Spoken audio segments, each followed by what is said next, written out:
Oke, ini adalah baptisan Roh Kudus, ya bagian kedua. Jadi saya ulang sedikit yang minggu lalu.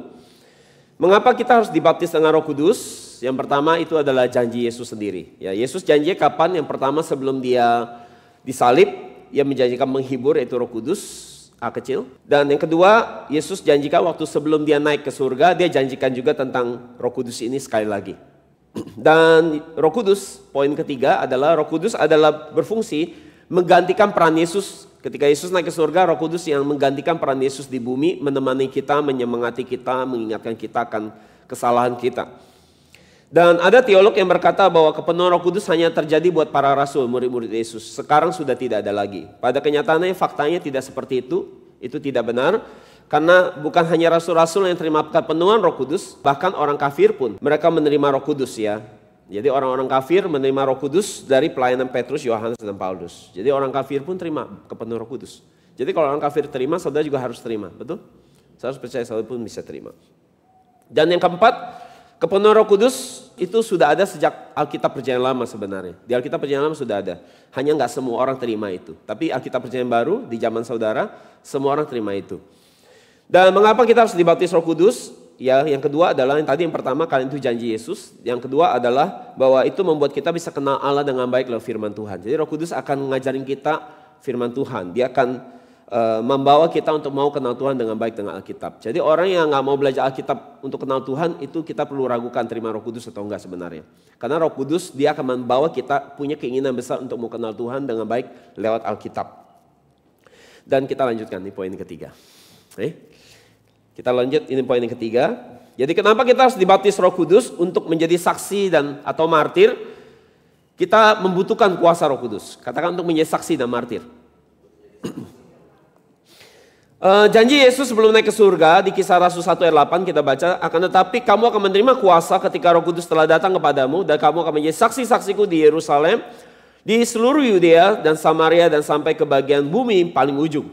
Jadi saudara, ada dua kata yang penting saya harus perhatikan.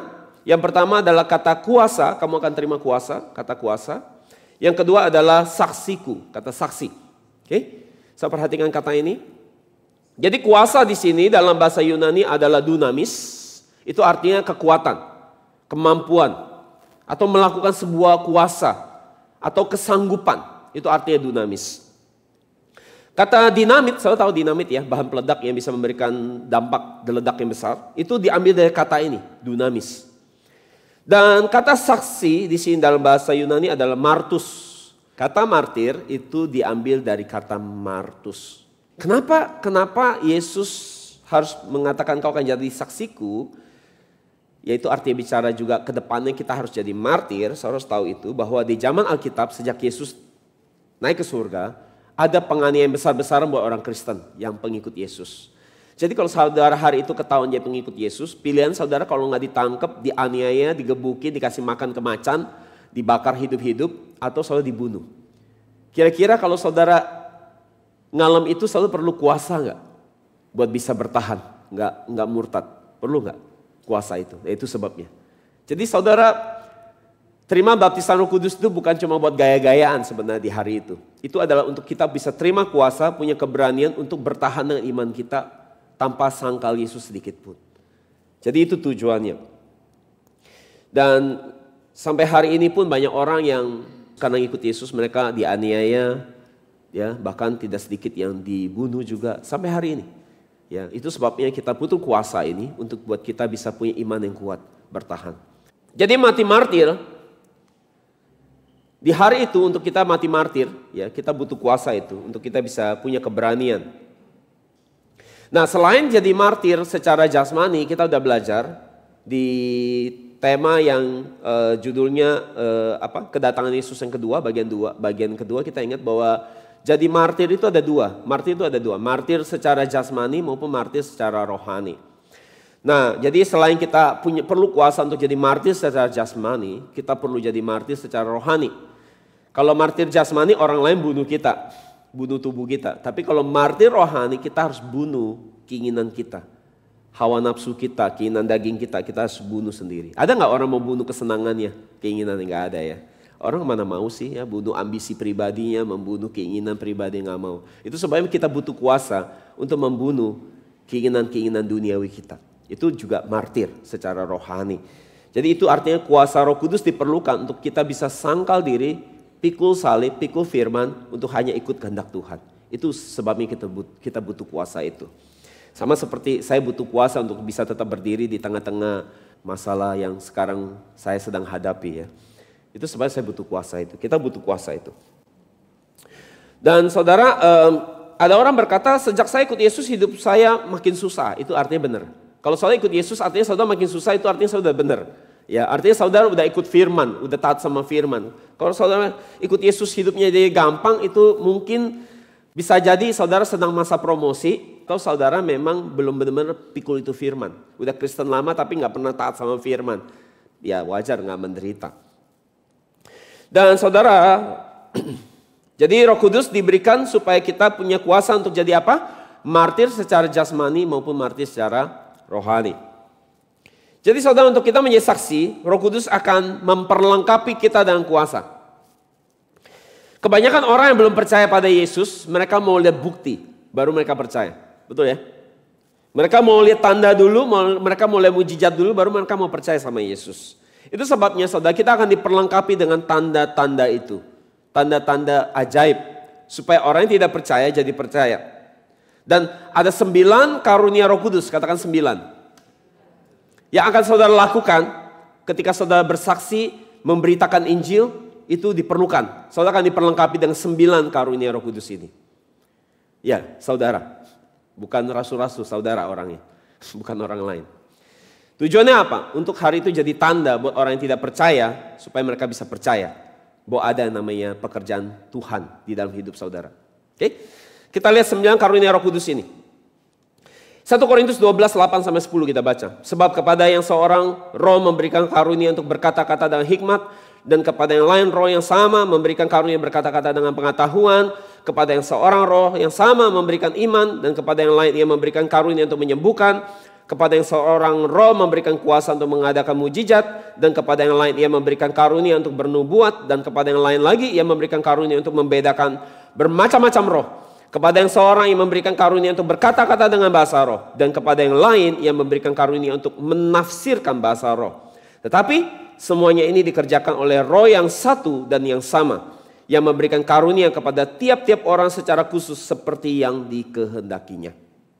Demikian firman Tuhan. Jadi saudara, 9 karunia Roh Kudus, kita lihat.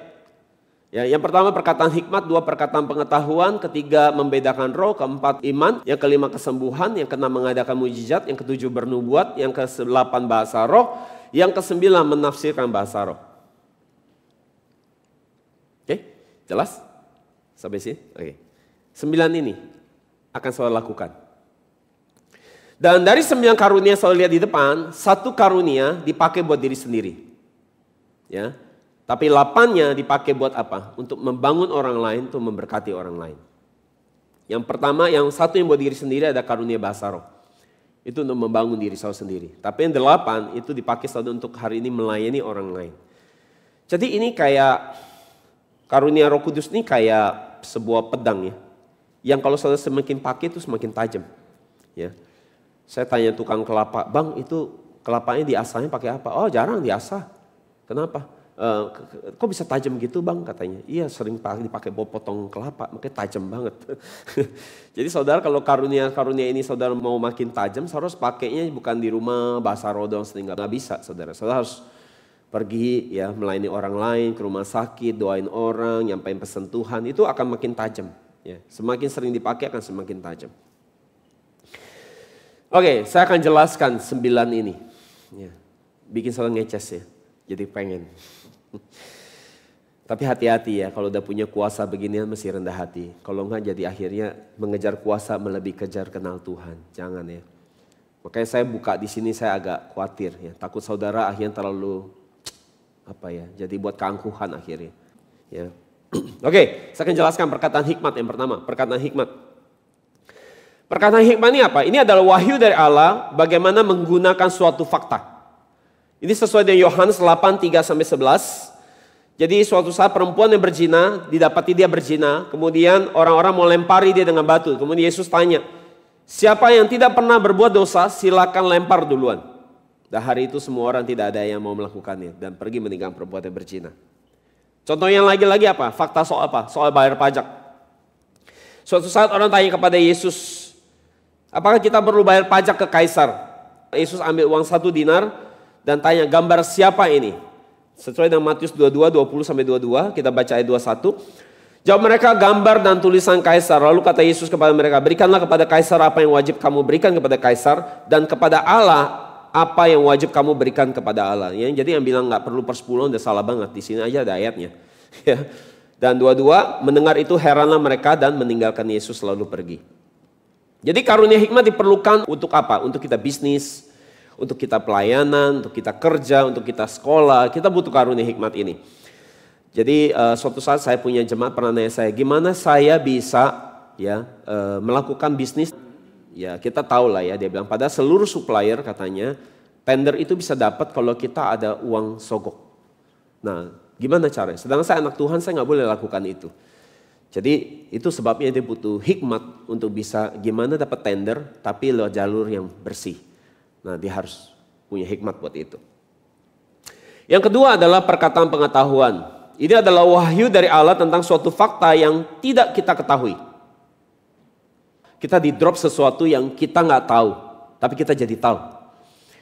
Yohanes 1:47 kita lihat, lihatlah inilah seorang Israel sejati, tidak ada kepalsuan di dalamnya.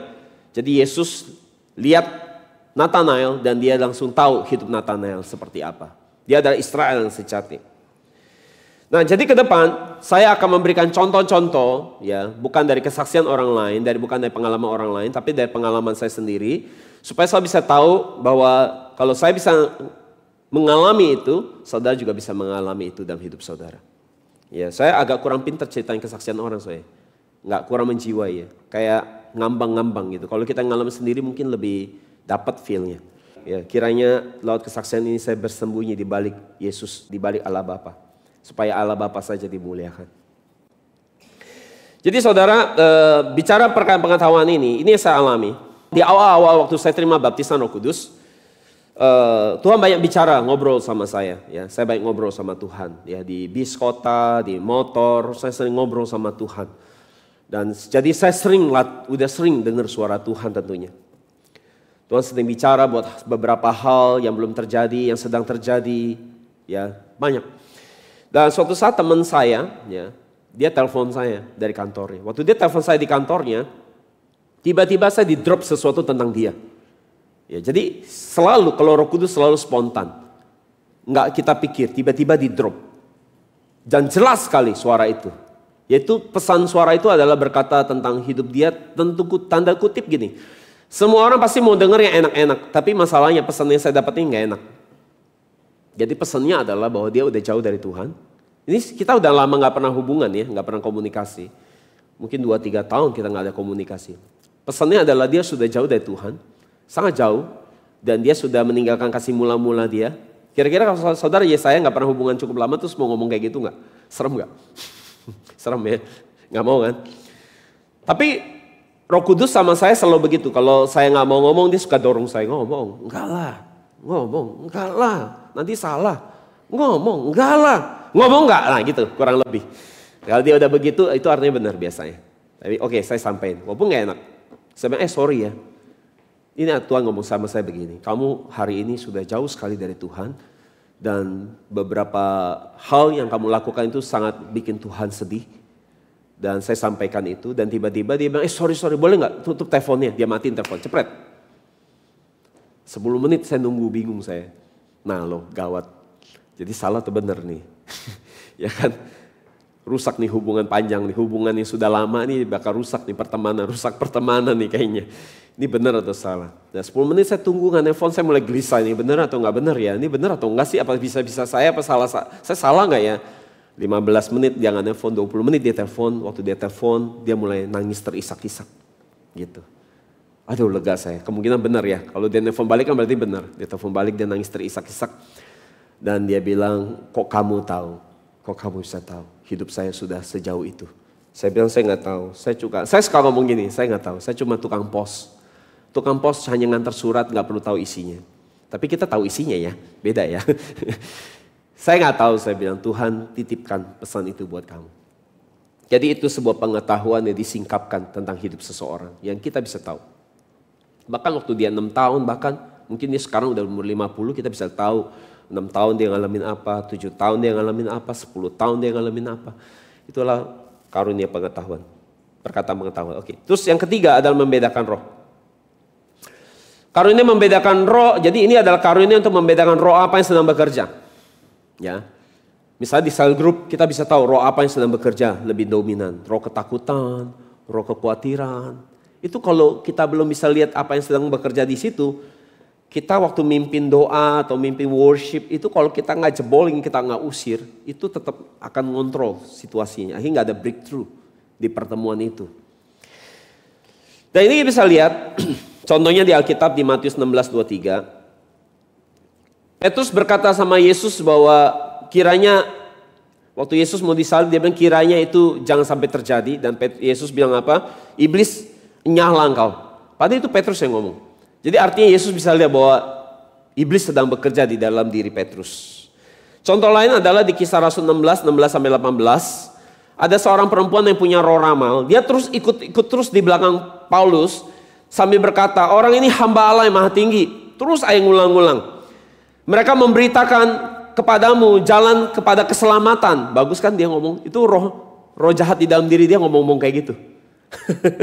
Bisa ngomong yang benar juga dia gitu kan. Jadi Paulus mulai terganggu. Dan apa yang Paulus lakukan? Harus Paulus bangga dong. Ini orang ngomong yang bagus loh. Tentang dia orang yang punya roh ramal ini. Tapi apa yang Paulus lakukan? Paulus usir keluar roh jahat itu. Paulus bisa bedain. Meskipun itu orang ngomong sesuatu yang kelihatan bagus. Tapi Paulus bisa tahu itu roh jahat. Paulus usir keluar roh jahat dari perempuan itu dan roh jahat keluar. Dan dia diam. Nah saudara harus tahu kalau ngusir setan, ya sekalian belajar. Pelayanan ngusir setan, pelayanan ngusir setan yang paling efektif adalah saudara harus tahu roh apa yang sedang bekerja di dalam orang itu. Kalau saya nggak bisa tahu namanya, setannya lama keluarnya. Saya tahu itu? Tahu? Nggak tahu ya? Ya, begitu. Jadi saudara, ya kita akan lihat beberapa contoh pengalaman saya. Saudara, hari itu suatu saat di retret di puncak, yaitu retret pemulihan hati, retret ngusir setan, retret untuk impartasi Roh Kudus, ya itu retret itu, pemulihan gambar diri, ya saya melayani di retret itu. Dan sebelum saya naik sesi, saya suka di kamar, biasa kita kalau retret di puncak, kepala saya sakit sekali. Saya tahu sakitnya nggak pada umumnya, sakit sekali, kayak ditusuk-tusuk, sakit sekali kepala saya. Sebentar lagi saya masih naik sesi. Nah itu saya ingat banget sekitar jam 6:30 malam ya. Terus saya masuk kamar saya doa. Pembicara lain lagi khotbah. Saya masuk kamar saya doa. Nah waktu saya lagi doa, saudara, kamarnya saya matiin lampu semua kalau saya doa ya. Saya matiin lampu, kamar saya tutup pintunya. Lagi saya doa, tiba-tiba di alam roh. Jadi saya harus tahu, buat orang yang belum pengalaman buat lihat dunia roh, dia perlu nutup mata buat konsentrasi, buat lihat. Tapi kalau saudara udah jam terbang tinggi, saudara nggak perlu nutup mata. Saudara bisa buka mata seperti saya, tapi saudara bisa lihat dunia yang lain. Oke? Ya itu belajarnya cukup lama. Ya itu sering-sering harus dipakai lah. Intinya harus sering dipakai lah kalau mau belajar gituan. Jadi saya lagi doa, jadi jangan bingung kalau saya buka mata lagi doa, saya bisa lihat yang lain. Di saat saya buka mata, saya bisa lihat dua dunia. Bisa lihat saudara, saya bisa lihat yang lain. Saya bisa lihat saudara, saya bisa lihat roh saudara. Ya, jelas ya? Jadi waktu saya lagi doa, ya saya bahasa roh, sakit sekali kepala saya. Tiba-tiba muncul sosok itu dari pintu kamar saya. Ya, jadi waktu saya lagi doa bahasa roh, tiba muncul di kamar saya itu sosok nenek-nenek pakai tongkat begini. Ada belangkon sini. Kaget banget saya. Wah ini dia nih. Ini yang bikin saya sakit kepala gitu ya. Saya usir, oke, selesai. Dia hilang waktu saya usir, dan sakit kepala saya hilang. Seketika itu juga hilang. Senang sekali saya. Saya siap berarti. Oh ya, saya siap. Naiklah saya sesi saya. Nah, waktu sesi saya mulai atar call orang maju, ya. Nah, mulai tuh. Saya belum pernah lihat yang kayak gitu selama saya pelayanan ngusir setan. Saya belum pernah lihat yang kayak gitu. Ini pertama kali saya lihat itu. Tapi ini pengalaman sekitar 15, saya lupa lah, 15 tahun yang lalu kali ya. Saya baru lihat yang kayak gitu. Apa yang terjadi? Setelah saya usir dia keluar, ternyata dia cuma pindah. Saya usir. Jadi tiba-tiba hari itu, ya, wah orang yang maju itu chaos. Tahu chaos? Gara-gara kenapa chaos? Itu setannya pindah-pindah. Jadi saya usir di sini, dia pindah ke sono. Saya usir karena dia pindah ke orang yang itu. Jadi itu kacau. Wah kacau sekali hari itu. Wah manifestasi di mana? Wah gitu ya. Dan itu saya tahu dia lagi pindah-pindah nenek itu. Si roh nenek itu. Waktu dia pindah. Nah ada satu peserta lari-lari gini-gini. Pak tolong saya lari ke saya loh. Biasa peserta mana ada yang lari ke pendeta ya. Jaim lah ya. Itu sampai lari.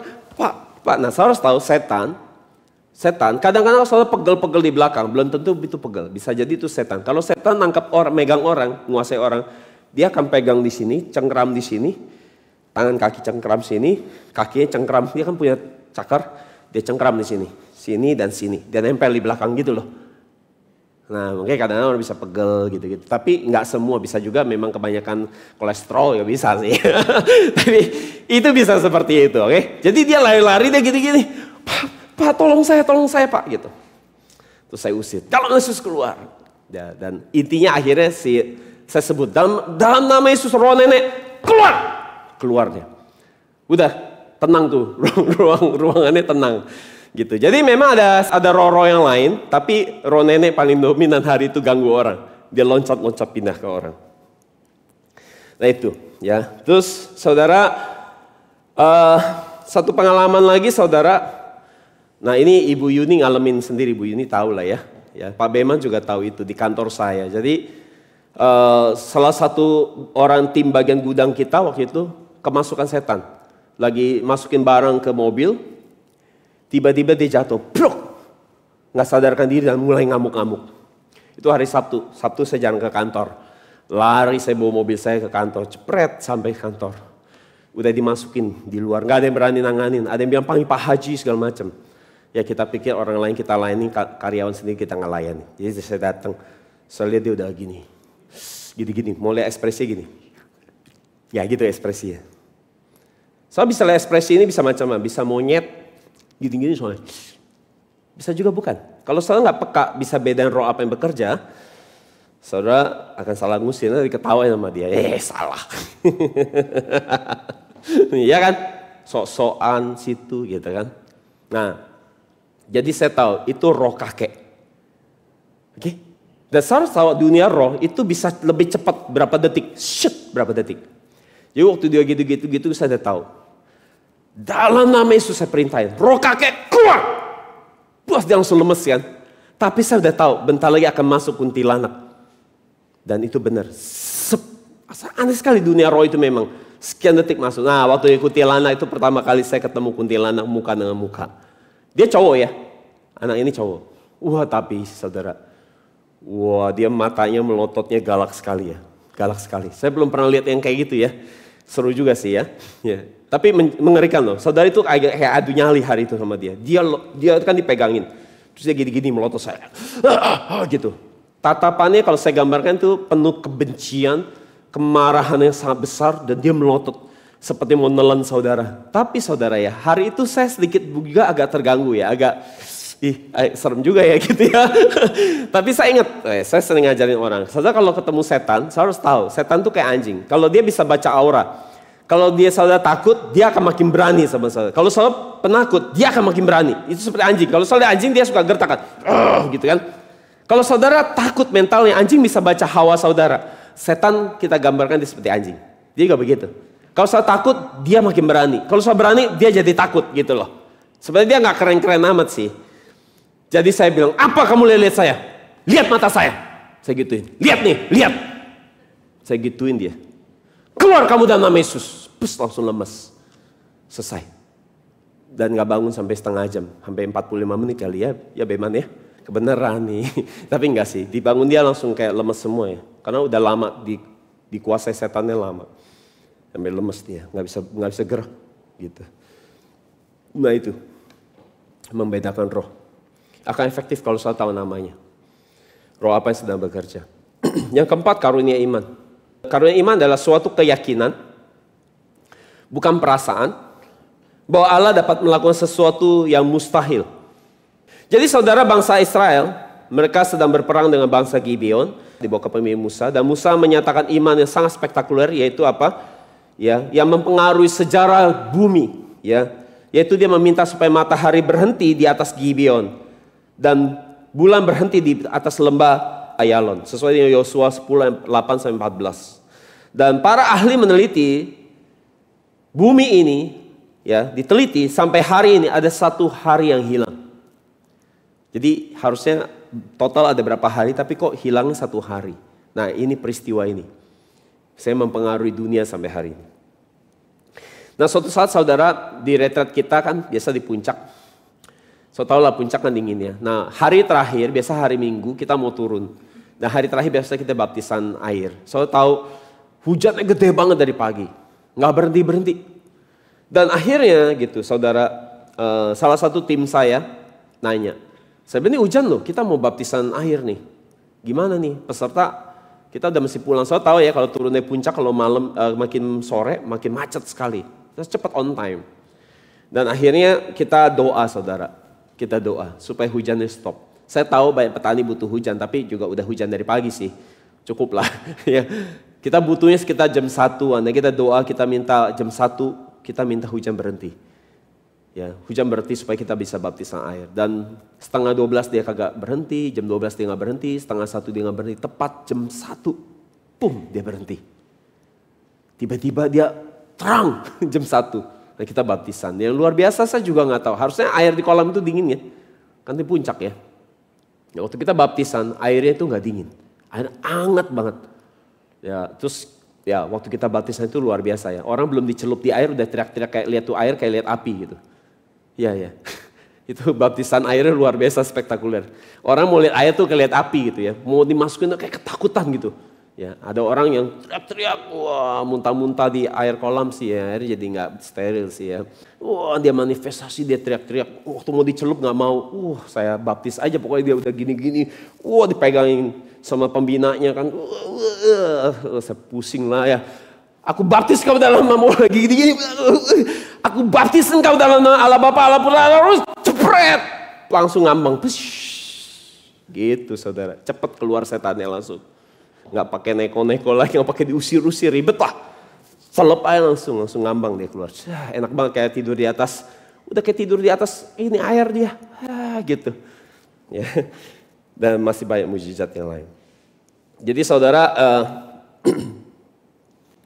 dan hujan stop selama 1 jam, and then habis itu turun lagi setelah kita selesai.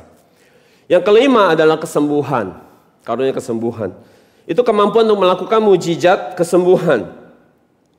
Markus 16:18 dikatakan bahwa mereka akan memegang ular dengan tangan mereka, dan jika mereka minum racun yang mematikan, hal itu tidak akan mencelakakan mereka. Tentunya kalau selalu diracunin orang selalu tidak akan mati. Kalau selalu minum racun sendiri dipastikan selalu mati. Ngerti? Kalau ada yang racunin saudara selalu tidak akan mati, ini jaminan Tuhan. Tapi kalau selalu minum racun, ya bisa mati saudara. Itu namanya mencobai Tuhan. Dan hal itu tidak akan mencelakakan mereka. Mereka akan meletakkan tangan mereka atas orang sakit dan orang-orang itu akan sembuh. Oke. Di pengalaman pribadi saya banyak sekali saya lihat yang seperti ini. Contoh lagi kakak saya yang perempuan yang pertama, dia punya kistas, saya lupa 6 cm gitu ya. 6 cm udah mungkin hampir 7 tahunan ya, lama sekali. Dia ketemu saya doain, 1 minggu kemudian dia cek dari 6 cm tinggal 1 cm. Kistanya mengecil. Contoh lagi saudara, ada banyak ya, banyak sekali contoh saudara. Kalau yang ini, banyak sekali saya lihat. Ada seorang ibu-ibu umur sekitar 65 tahun, ya, di atas kursi roda, udah kayak sayur saudara, tahu sayur ya, sayur yang udah layu ya, udah begini di atas kursi roda, matanya udah kosong gitu ya, dan nggak bisa berdiri, lumpuh, ya, dan kasusnya ternyata itu bukan lumpuh. Waktu saya lihat ibu itu saya bisa tahu, ini bukan lumpuh, tapi rohnya sempat menghilang. Mungkin depresi atau gimana ya. Jadi itu seperti nggak ada nyawanya lagi, tatapannya kosong kayak gini.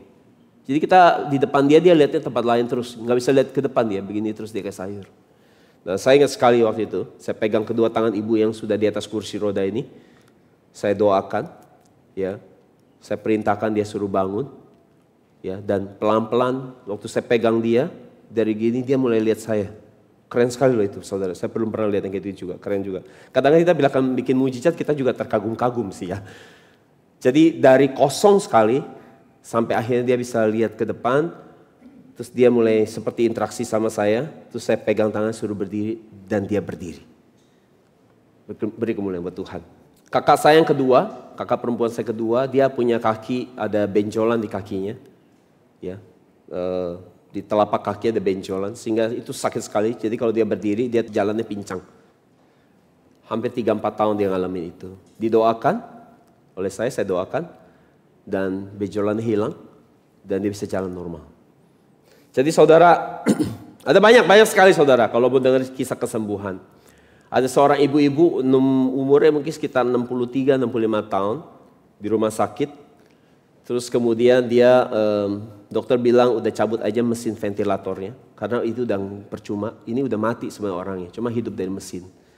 Cabut aja, dan memang uang sewa mesin itu mahal kan. Dan seluruh keluarga besarnya urunan udah gak sanggup, karena di ICU-nya udah hampir sebulan kayaknya. Udah gak sanggup bayar. Jadi semua orang maunya itu cepat dicabut, supaya dia ya gak jadi beban.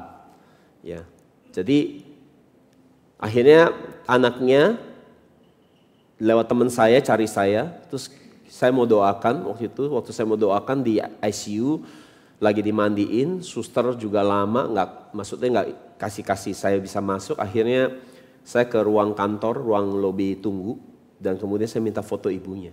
Dan saya tanya Roh Kudus, apa nih? Jadi gimana? Dokter udah bilang udah percuma. Saya lihat fotonya, Tuhan bilang hidup. Saya bilang iya ini hidup. Dan nama Yesus kita doa dia hidup. Saya pulang beberapa mungkin 5 jam kemudian. Ibu itu tiba-tiba batuk dari komanya. Dia koma ya, koma. Puh, bangun, seger. Bangun seger. Terus kemudian saya ditelepon lagi. Saya bilang, saya tanya Tuhan bangun. Saya gitu kalau ngomong sama Tuhan gitu aja sih. Sesederhana itu. Tuhan bangun. Tuhan jadi bangun nih Tuhan. Tuhan bilang bikin beres, kata yang keluar bikin beres. Terus kemudian saya bilang sama anak-anaknya, sama teman saya supaya ngomong sama anaknya, cepat pemberesan. Kumpulin semua orang pemberesan. Dan pemberesan setelah udah beres-beres, minta maaf ya. Besokannya dia meninggal untuk seterusnya. Jadi seperti itu saudara.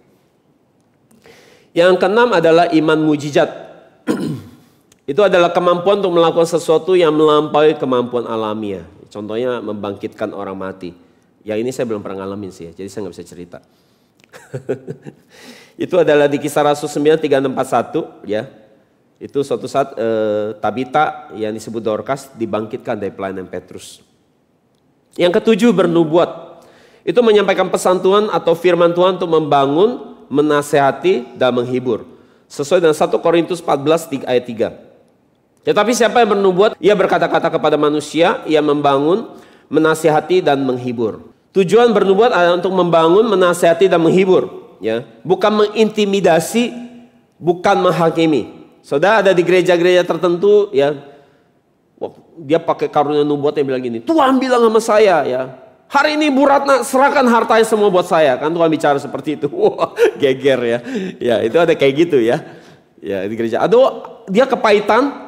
Ya, dia kepahitan sama orang, terus dia bernubuat. Wah, dia mulai menghakimi, dia bilang itu bernubuat. Nah, bernubuat nggak seperti itu. Bernubuat adalah tujuannya apa? Membangun, menasihati dan menghibur. Katakan membangun, menasihati dan menghibur. Itu bernubuat. Ya, kalaupun ada dosa, nubuat dia akan menemplak dosa, tapi bukan menghakimi. Dan karunia ini tidak boleh dipakai untuk meramal masa depan kalau saudara bukan nabi. Ya.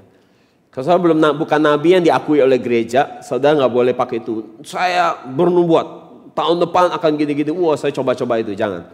Ya, jangan lakukan itu kalau saudara bukan karunia nabi. Ya. Kalau Tuhan tidak kasih jawatan nabi, jangan coba-coba lakukan itu. Ya. Itu hanya diberikan kepada orang tertentu yang kayak gitu, yang bisa lihat tahun depan. Nggak semua orang bisa lihat itu. Ini referensi di Kisah Rasul 11, 27, 29, nanti saudara baca sendiri. Saudara tentang karunia nubuat ini, saudara, suatu saat di retret juga, ya, di retret. Saya ingat sekali hari itu ada 50 orang berbaris. 50 orang berbaris. Dan biasanya kalau saya lagi nyampein pesan Tuhan, bernubuat, Pembina-pembina yang nemenin orang di retret itu mereka rekam suara. Mereka rekam suara. Saudara bisa bayangin mencari ide kalau memang itu pekerjaan manusia. Bagaimana saudara bisa nyampain sesuatu yang spesifik buat 50 macam orang yang berbeda. Itu nggak mungkin pekerjaan manusia. Dan waktu saya sampaikan, sampai pesan Tuhan, cepret dilawat Tuhan, semua rekam. Dan semua orang pembina bangun termasuk pesertanya mereka mengakui bahwa nubuatan itu memang tepat. Ya, tepat sekali.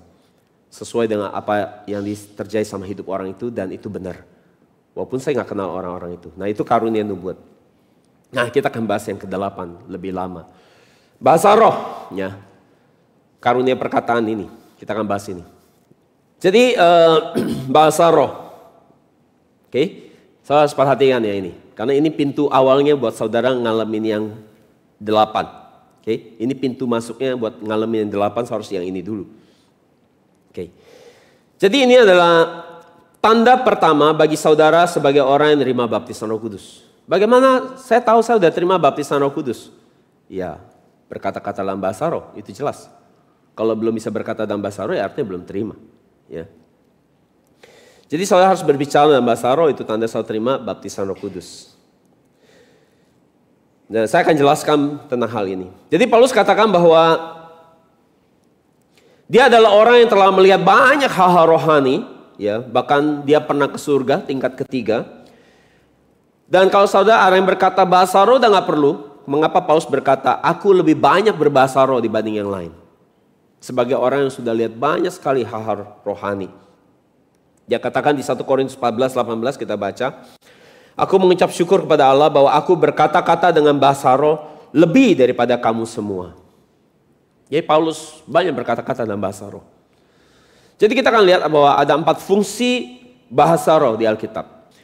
Yang pertama, bahasa roh adalah tanda untuk mereka yang tidak percaya. Bahasa roh adalah tanda untuk mereka orang yang tidak percaya. Sesuai dengan 1 Korintus 14 ayat 22. Jadi bahasa-bahasa lidah kita baca adalah tanda bukan untuk orang percaya tetapi untuk orang yang tidak percaya. Sedangkan bernubuat adalah tanda bukan untuk orang yang tidak percaya tetapi untuk orang yang percaya. Kita ingat di Kisah Rasul 2 ayat 7 sampai 12 bagaimana murid-murid Yesus terima di hari Pentakosta terima kepenuhan Roh Kudus. Dan kita lihat ayat 11, orang-orang Kreta dan Arab ketika mendengar mereka berbicara dengan bahasa kita tentang perbuatan-perbuatan besar Allah. Dan mereka takjub dan bingung sampai berkata satu sama lain, apa arti semua ini?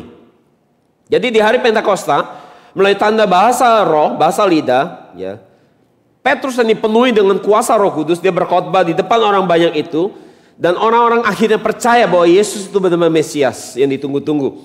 Dan orang yang bertobat di hari Petrus berkhotbah dengan penuh luar biasa dipenuhi Roh Kudus, jumlahnya ada 3.000 orang, sesuai dengan Kisah Rasul 2 ayat 38 dan 41.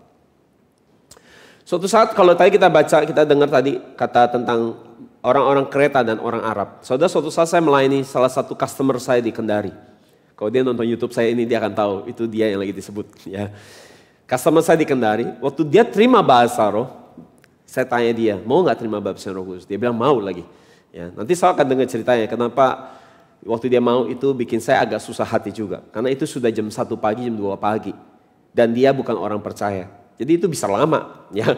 Tapi untungnya Tuhan sayang sama saya. Ternyata dia cepat ya. Dan waktu saya doakan dia mengeluarkan bahasa roh yang belum pernah saya dengar.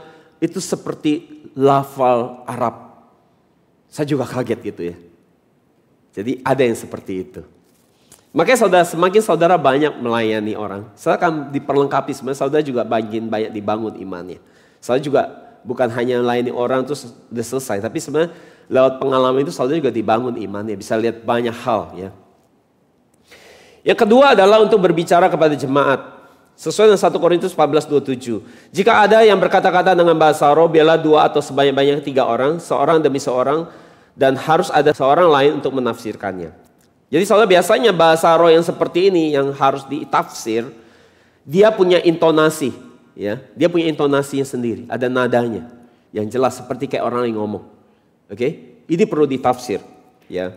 Dan dia punya kosakata yang jelas, ya. Kosakata yang sangat jelas seperti orang lagi bicara. Dan kalau kita dengar bahasa roh yang seperti itu, kita harus minta Tuhan apa artinya, karena harus ada yang tafsir. Kalau enggak nanti jadi membingungkan di jemaat. Atau kalau saudara terima bahasa roh yang jenisnya seperti itu, saudara harus bilang, Tuhan ini apa artinya? Sehingga saudara bukan cuma ngomong, tapi saudara bisa ngerti apa artinya. Suatu saat waktu salah satu cell group leader saya, dia mau menyerahkan cell groupnya kepada penerus berikutnya. Waktu kita doa sama-sama supaya buat handover jabatan kepemimpinan, pemimpin yang membangun cell group ini mau serahkan ke orang-orang ini, 2 orang ini. Waktu kita lagi doa sama-sama, dia mulai berbicara dalam bahasa roh yang perlu ditafsir. Sangat jelas, saya bisa dengar jelas. Kemudian saya bilang, Tuhan apa? Apa? Dan saya mulai tafsir. Semakin saya tafsir, dia bahasa roh yang makin meraung-raung, nangis menjadi-jadi. Saya tafsir lagi, dia makin menangis jadi. Berarti itu konfirmasi. Ya, tapi dia nggak bisa ngomong bahasa Indonesia. Jadi dia ngomong, saya ngomong. Dia ngomong, saya jelasin. Jadi isi kata-katanya seperti kurang lebih bahwa hatiku sangat sedih. Apakah kalian bisa menanggung tanggung jawab ini seperti apa yang sudah aku lakukan dulu? Apakah kalian siap menderita seperti apa yang sudah aku lakukan dulu? Kurang lebih seperti itu kata-katanya. Jadi kiranya kalian memakai kesempatan ini, kehormatan ini dengan mengemban tugas ini dengan baik. Nah itu kurang lebih. Ya, kalau dia nonton YouTube ini dia tahu kisah itu. Tapi biasanya kalau kita masih baru, bahasa roh kita belum banyak. Baru bisa gitu doang. Kayak anak bayi baru lahir. Ya, anak bayi kalau baru lahir belum bisa panggilnya cuma papa, mama. Ya, bahkan belum mama, oe doang ya. Tapi udah agak gede, papa, mama. Ya gitu. Bahasa roh kalau saudara nggak pernah pakai. Baik di dalam doa, baik di dalam doain orang. Jadi sebenarnya kalau orang Kristen 20 tahun udah terima bahasa roh, dia masih itu kemungkinan jarang dipakai buat berdoa. Saya senang sekali waktu saya terima bahasa roh, awal saya cuma bisa coba gitu doang. Suatu saat saya doa di kamar, ada keluar yang lain. Wah bahagia sekali, ada kosakata baru. Dan semakin saya pakai ya semakin banyak. Ya semakin banyak Tuhan kasih kosakata baru buat saya. Yang ketiga, bahasa roh diberikan tujuannya adalah untuk kita jadi peka akan arahan Roh Kudus. 1 Korintus 4 ayat 4a dikatakan, siapa yang berkata-kata dalam bahasa roh, ia membangun dirinya sendiri. Saudara, kadang waktu kita doain orang, kita nggak tahu kita mau doain apa. Karena kita nggak bisa baca hati orang. Tetapi waktu kita bahasa roh, kita membangun iman kita sendiri. Kita membuat diri iman kita terbangun dan kita membuat kita biasanya waktu kita berbahasa roh, itu akan membuat kita lebih sensitif akan Roh Kudus. Jadi kita akan lebih sensitif dengan suara Tuhan, pesan Tuhan. Waktu saudara mau berdoa buat orang lain, saudara bahasa roh. Waktu saudara bahasa roh, pertama saudara sedang bangun iman saudara, bangun kepekaan saudara. Waktu iman saudara dan kepekaan saudara bertambah, boom, di situ Tuhan akan ngomong. Orang ini ngalamin apa. Jadi kadang-kadang kalau saya mau doain orang, saya bingung. Mau doain apa, saya bahasa roh dulu aja. Kiralaba syada kata-kata, sampai saya liatin. Dan biasanya Tuhan mulai drop satu-satu nubuatan tentang orang itu. Jadi kita nggak tahu, waktu kita berdoa buat orang lain kita tidak tahu apa yang kita perlu doakan. Jadi kadang-kadang kalau orang doain kita nggak di dalam roh, capek sih kita dengerin, berisik banget gitu. Kapan udahannya, lama banget ya, udah ada gitu. Karena nggak konfirmasi gitu loh, capek dengerinnya. Mendingan lu satu kata bener daripada lu 100 kata yang bagus tapi ngawur semua gitu loh, capek dengerinnya. Jadi saudara kalau doain orang please tanya Tuhan dulu gitu. Jangan kayak radio yang diputar gitu yang ada rekaman. Tuhan kau luar biasa. Tuhan kau Allahnya. Ya iyalah capek banget dengerin Tuhan. Terlalu agamawi gitu. Saudara mending tanya Tuhan dulu. Tuhan apa? Tuhan mau ngomong apa buat orang ini? Jangan sibuk. Wah kayak udah lancar banget gitu. Tata kata yang disusun dengan lancar gitu. Capek loh dengerinnya. Capek sekali. Kapan udahannya ya gitu. Lama bener. Jadi saudara, kita nggak tahu kondisi orang lain, tapi Roh Kudus tahu kondisi orang itu. Kita nggak tahu papa kita sekarang lagi kondisi seperti apa. Orang itu di seberang negara lain lagi ngalamin apa. Tapi waktu kita bahasa roh, Tuhan bisa kasih tahu dia sedang ngalamin apa. Suatu saat saudara, waktu saya baru lahir ya saya baru terima baptisan Roh Kudus sekitar mungkin baru setahun. Tuhan drop di hati saya buat nginjilin kakek saya yang dukun di pedalaman Kalimantan. Ya, saya pergi sendiri. Tapi janjinya harusnya pergi berdua. Saya dengan tante saya di sini. Dia harus saya nemenin. Mendadak dia cancel. Jadi saya pergi sendiri saudara. Sebagai orang baru terima baptisan Roh Kudus setahun gitu ya. Pulanglah saya sendiri ke pedalaman Kalimantan. Ya. Dan kakek saya ini seorang dukun. Ada roh jahat di dalam diri dia dan dia bisa dipakai, dia banyak dipakai buat kuamia ya. Meramal dan bisa nyembuhin orang juga. Jadi dia terkapar, ya lumpuh di atas tempat tidurnya, nggak bisa bergerak, tapi dia nggak bisa mati-mati. Saya tahu orang kalau main ilmu itu susah matinya. Setannya nahan terus tubuh dia karena masih mau ada di badan dia. Enak tinggal di badan ini kayak gini soalnya. Jadi dia nggak mati-mati. Misi saya pergi doain dia supaya dia cepat pergi dan sekalian injilin dia terima Yesus. Pulang saya cepret datang ke Pedalam Kalimantan kan naik pesawat sendirian. Masih muda saya hari itu, masih muda sekali. Pulang ya, tawa dia. Ini yang kurang kompak nih. Pulang sendiri saya. Nah sebelum saya pulang, saya punya teman dekat. Saya bilang, saya mau pulang, dukung saya dalam doa. Saya akan pulang sendiri, saya bilang, dukung dalam doa. Ya saya doa, saya pas doa buat kamu katanya. Udah dong. Jadi teman saya ada di Jakarta, saya ke Kalimantan ya. Ke pedalamannya bukan di kotanya, ke pedalamannya lagi. Desa Segedong kalau saya cari di Google. Desa Segedong atau Desa Peniti di situ. Itu daerah banyak orang Dayak, pokoknya pedalaman sekali. Di depannya ada sungai, angker tempatnya, angker sekali. Ya, banyak roh jahat di situ. Nah hari pertama saya sampai, saya kebelet pipis. Nah WC-nya itu jauh sekali di sungai itu. Sebagai jiwa baru saya juga takut gitu. Jalannya jauh itu di ujung sungai lagi. Di ujung sungai itu satu gubuk, kencing terus langsung ke sungai. Nah itu jauh juga, saya juga sebagai jiwa baru takut juga gitu ya. Jauh banget. Akhirnya saya memberanikan diri kencing di belakang rumahnya aja gitu. Di belakang kan rumahnya model gubuk kayu gitu loh. Ya, saya kencing udah pipisnya di belakang rumahnya aja gitu. Nggak mau saya ke ujung-ujung jalan itu, jalan jauh gitu kan. Gitu. Terus di situ ada sesajennya dia gitu loh. Sesajen yang kakek saya ditaruh situ, makin angker lah. Udah dong saya kencing di belakang rumahnya gitu ya, dekat situ. Nah di belakang rumah itu ada tempayan gede, tempayan air gede. Lagi saya pipis, tiba-tiba muncul kepala laki-laki. Sut! Langsung lemes saya. Langsung kayak tulang saya lepas semua dari badan saya. Merinding langsung, tahu apa langsung? Langsung menggigil, sakit. Ingat ini saya masih baru, belum mahir pakai kuasa Tuhan. Menggigil, langsung menggigil. Kayak orang masih masuk rumah sakit itu udah. Sakit langsung, menggigil, gemeteran, sakit, demam tinggi. Wah nangis saya hari itu. Baru nyampe belum ngapa-ngapain, udah sakit ya, capek deh, cemen banget. Belum juga ngijil, belum juga ketemu kakek saya. Masa udah sakit, saya nangis tuh hari itu. Saya merasa kecewa sama diri saya merasa down hari itu. Why gitu?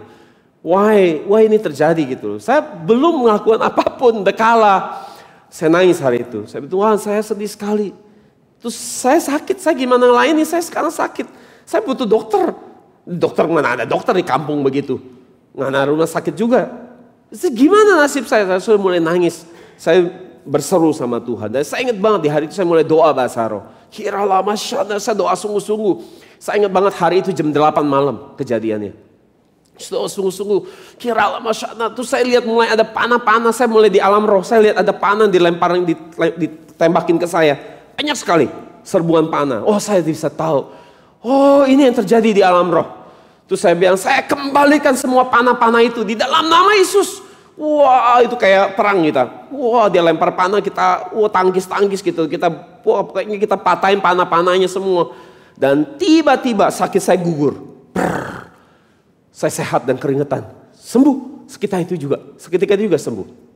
Oke, intinya akhirnya saya bisa layan kakek saya. Saya tantang dia terima Yesus pakai bahasa Chinese walaupun belepotan. Ya karena dia nggak bisa bahasa Indonesia. Ya bahasa Teochew belepotan ya. Bahasa Alkitab itu sama bahasa Alkitab tuh kalau ditranslate bahasa Chinese tuh agak susah kalau Teochew ya. Kurang lengkap. Ya sebisa saya campur-campur lah pokoknya. Intinya dia terima Yesus, saya pulang. Yang menarik saya cek teman saya ya, yang perempuan tadi. Saya tanya, ada apa kemarin? Penasaran kita. Kita mau tes juga, dia doain kita enggak ya? Dia jagain kita enggak? Lu jangan janjian-janjian tapi enggak kerja lu. Ya kan? Gimana, ada apa kemarin? Hari Minggu, saya bilang. Hari Minggu ada apa? Nah dia bilang, aneh dia bilang. Di hari itu, jam 7 saya udah doain kamu dia bilang. Saya udah doain kamu. Jam 7, dan akhirnya jam 8 saya udah capek, saya mau tidur. Dia bilang, saya mau tidur. Waktu saya mau tidur, dia bilang, ya, ada suara bangunin saya, bangun. Terus saya bangun katanya, saya bangun, terus saya duduk. Baru saya duduk di ranjang, tiba-tiba saya mulai nangis. Ingat loh ya, Kalimantan, Jakarta jauh loh, lewatin laut loh. Tapi bisa ketemu rohnya. Saya nangis katanya. Saya tanya, Tuhan kenapa saya nangis? Ini dialami Surdi sekarang. Saya tanya, jam berapa itu? Enggak, kita kasih tahu kan? Jam 8. Wah, beri kemuliaan buat Tuhan. Jam 8, jam yang sama. Saya ngalamin itu. Yang keempat adalah untuk membangun diri sendiri. Sesuai dengan Roma 8:26. Demikian juga Roh membantu kita dalam kelemahan kita, sebab kita tidak tahu bagaimana sebenarnya kita harus berdoa. Tetapi Roh sendiri berdoa untuk kita kepada Allah dengan keluhan-keluhan yang tidak terucapkan. Jadi dikatakan Roh Kudus itu berdoa untuk membantu kita dalam kelemahan kita. Kelemahan di sini dalam bahasa Yunani adalah asthenia. Asthenia ini artinya tidak punya kekuatan, lemah, sedang sakit, ya, menderita, mengalami bencana, mengalami malapetaka, rapuh. Nah ini dia, lemah di sini. Saya pernah ngalamin sebuah keadaan di dalam hidup saudara susah sekali. Sampai mau ngomong pun gak bisa. Mau nangis pun saking udah banyak air mata keluar pun gak bisa nangis. Saking susahnya. Saya dulu punya anak rohani seorang perempuan. Dia gak punya air mata lagi. Jadi air matanya tuh harus pakai cairan. Habis air matanya. Gara-gara saking sedih hidupnya. Nangis terus sampai kering. Saya pernah ngalamin susah sampai seperti itu. Mau ngomong aja gak bisa. Mau cerita ke orang juga udah gak keluar kata-katanya. Nah itu waktu yang tepat untuk bahasa roh. Karena waktu saya bahasa roh, Roh Kudus yang akan menyelidiki hati saudara. Dan menyampaikan isi hati saudara itu kepada Allah Bapa. Dia adalah pengantara yang bagus. Mewakili perasaan saudara, lukanya saudara untuk cerita kepada Allah Bapa. Itu waktu yang bahasa roh. Jadi saudara, kita lihat ini sesuai dengan 1 Korintus 14:4. Siapa yang berkata-kata dalam bahasa roh, ia membangun dirinya sendiri. Kata membangun di sini dalam bahasa Yunani ada oikodomeo. Itu artinya mendirikan bangunan, membangun rumah, memberikan dorongan atau semangat. Jadi ketika saudara berdoa dalam bahasa roh, saudara bisa merasakan nanti. Kalau saya berdoa dalam bahasa roh, kalau saya terima bahasa roh, saya akan merasa gini. Kalau saya bahasa roh, awal-awal mungkin sepertinya selalu belum ada sebuah kesan. Tapi semakin saudara berdoa dalam bahasa roh, saya merasakan ada sesuatu yang mulai naik. Terbangun di sini. Misalnya sekarang mungkin kiralaba shandara lama shikirede, dia naik terus. Kadang-kadang bisa mengatasi diri saudara. Nah itu iman saudara yang terbangun sebenarnya. Seperti di sini dikatakan begitu. Ya membangun diri sendiri, membangun kita. Jadi saudara, semakin lama saya berdoa dalam bahasa roh, dorongannya akan semakin kuat. Semakin kuat, semakin kuat, dan semakin kuat sampai mengatasi persoalan saudara. Sampai mengatasi pergumulan saudara. Dan kadang-kadang di tengah proses itu, saudara bisa merasakan Tuhan drop banyak pengertian. Kenapa kamu harus ngalamin ini? Kenapa harus begitu? Harusnya begini, gini-gini. Ngerti ya? Setelah saudara berdoa bahasa roh, saudara akan di drop banyak pengertian dan penglihatan-penglihatan. Dan saudara akan menjadi lebih sensitif tentunya akan dunia rohani, dunia roh. Saudara akan jadi lebih peka akan suara Tuhan. Dan untuk jenis bahasa roh seperti ini, kosakatanya gak perlu banyak biasanya. Hanya sesuatu yang seperti pengulangan. Dan itu tidak perlu ditafsir. Buat yang kayak gini. 1 Korintus 14 ayat 2 kita baca. Sebab siapa yang berbicara dalam bahasa lidah tidak berbicara kepada manusia, tapi kepada Allah. Karena tidak ada orang yang mengerti, tetapi yang mengatakan hal-hal yang rahasia dalam roh. Jadi bagaimana cara kita berdoa? Kita harus berdoa dalam bahasa roh, kita harus berdoa dalam bahasa Indonesia. Itu yang kita lakukan. Kita harus memuji Tuhan di dalam bahasa roh, kita harus memuji Tuhan di dalam bahasa Indonesia. Itu yang kita lakukan. Sesuai dengan 1 Korintus 14, 15, terjemahan NLT, kita lihat. Sebab jika aku berdoa dalam bahasa roh, maka rohku lah yang berdoa, tetapi aku tidak mengerti apa yang kuucapkan. Jelas? Kalau begitu, apa yang harus aku lakukan? Aku akan melakukan keduanya. Aku akan berdoa dalam roh, yaitu dalam bahasa roh. Dan aku akan berdoa dengan kata-kata yang kupahami, yaitu bahasa Indonesia. Aku akan menyanyi dalam roh, yaitu bahasa roh. Dan aku akan menyanyi dengan kata-kata yang kupahami, bahasa Indonesia. Jelas? Saudara maksudnya? Ini waktu saudara Berdoa, menyanyi, ini yang saudara lakukan. Saudara, dalam perang antar negara, saudara, biasanya setiap negara yang mau perang, mereka harus bikin strategi. Dan strategi itu biasanya mereka bikin kode untuk koordinasi, supaya nggak ada yang tahu. Nah, saudara tahu waktu perang, Jerman menciptakan sebuah mesin namanya Enigma.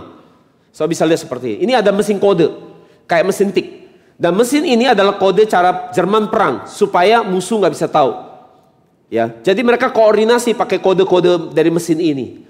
Dan akhirnya orang musuh-musuh Jerman mereka berjuang untuk rebut mesin ini dan memecahkan kodenya. Jadi kode ini membuat musuh tidak tahu strategi mereka. Tapi kalau bisa pecahkan, maka musuh yang bisa memecahkan kode ini mereka bisa serang balik. Jadi bahasa roh itu seperti kode rahasia antara kita dengan Tuhan. Saudara, Alkitab katakan peperangan kita bukan melawan darah dan daging, tapi melawan penghulu di dunia yang gelap dan melawan roh-roh jahat di udara.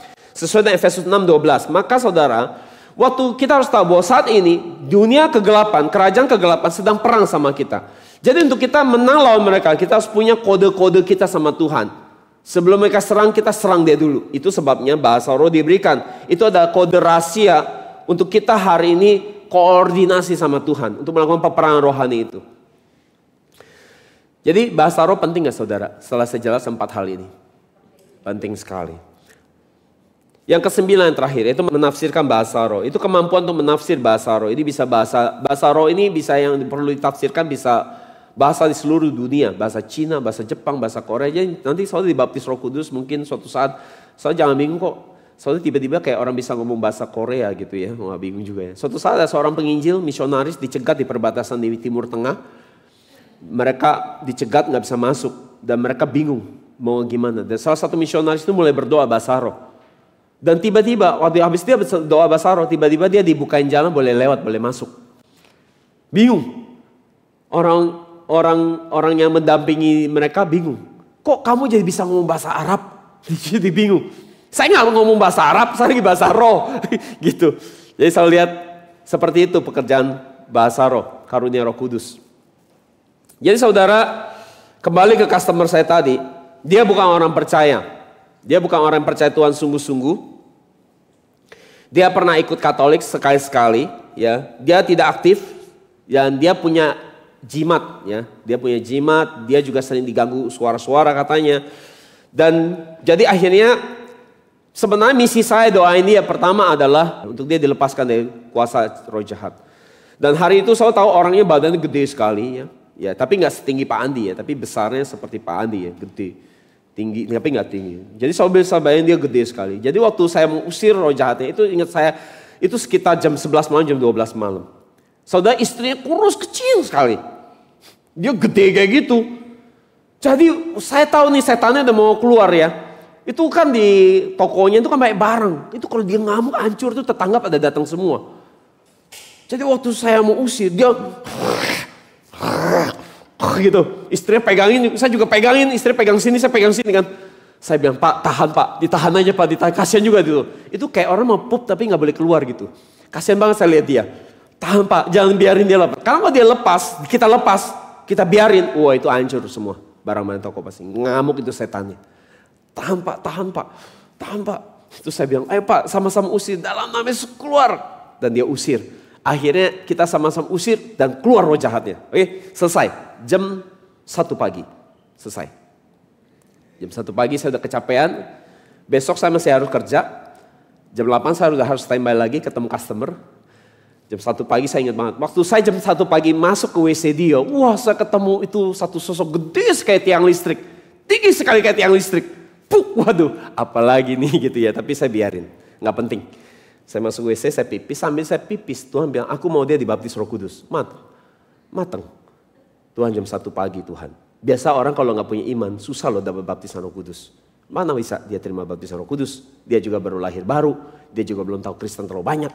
Tapi aku mau, kata Tuhan, aku mau. Waduh, ya udah, kodenya kalau dia mau ya, kalau dia gak mau selesai tugas saya sampai di sini. Dan saya balik dari WC, saya bilang, Pak mau gak terima baptisan Roh Kudus? Apa itu baptisan Roh Kudus? Saya ceritain sedikit. Nah, kita doain. Waktu saya doain, saya ingat banget itu. Gak butuh lama. Tuhan baik, sayang sama saya. Kan Tuhan tahu besok saya mau kerja. Hanya mungkin 20 menit dia terima baptisan Roh Kudus. Di saat itu juga. Puji Tuhan. Dan bahasa rohnya bahasa Arab. yang tadi saya cerita. Dan saudara, suatu saat dia telepon saya, ngomong panjang lebar, saya nggak tahu ngomong, tiba-tiba cuma ujung ngomong, kan saya udah balik Jakarta udah lama ya, udah 2 bulan. Dia bilang, Pak boleh nggak saya ngalamin lagi dong kayak dulu.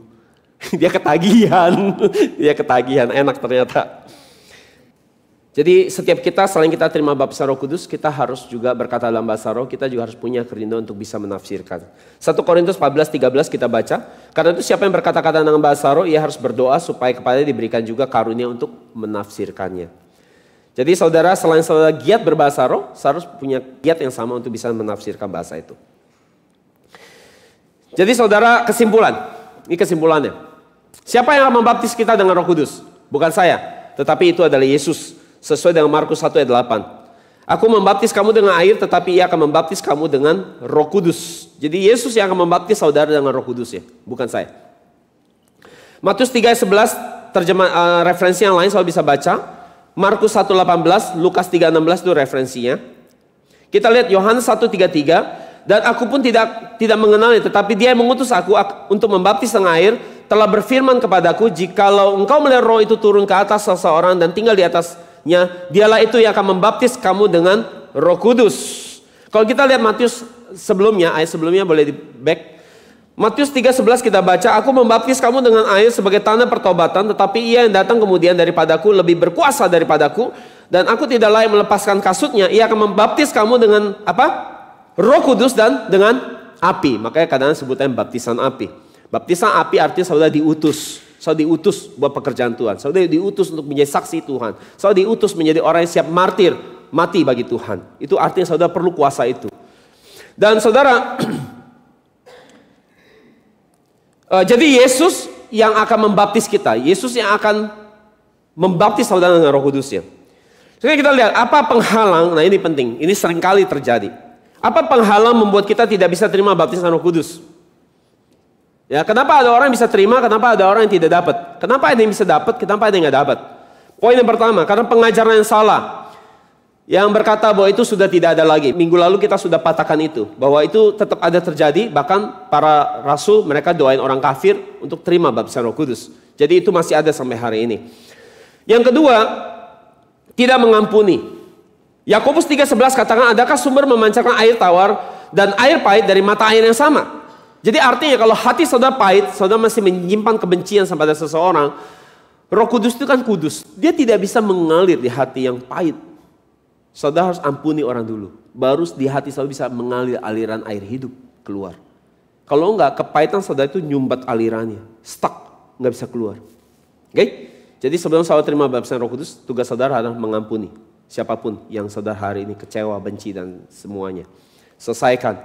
Karena air kehidupan itu gak bisa ngalir keluar kalau saudara masih ada kebencian. Itu tersumbat jadi. Dan yang ketiga, tidak punya iman.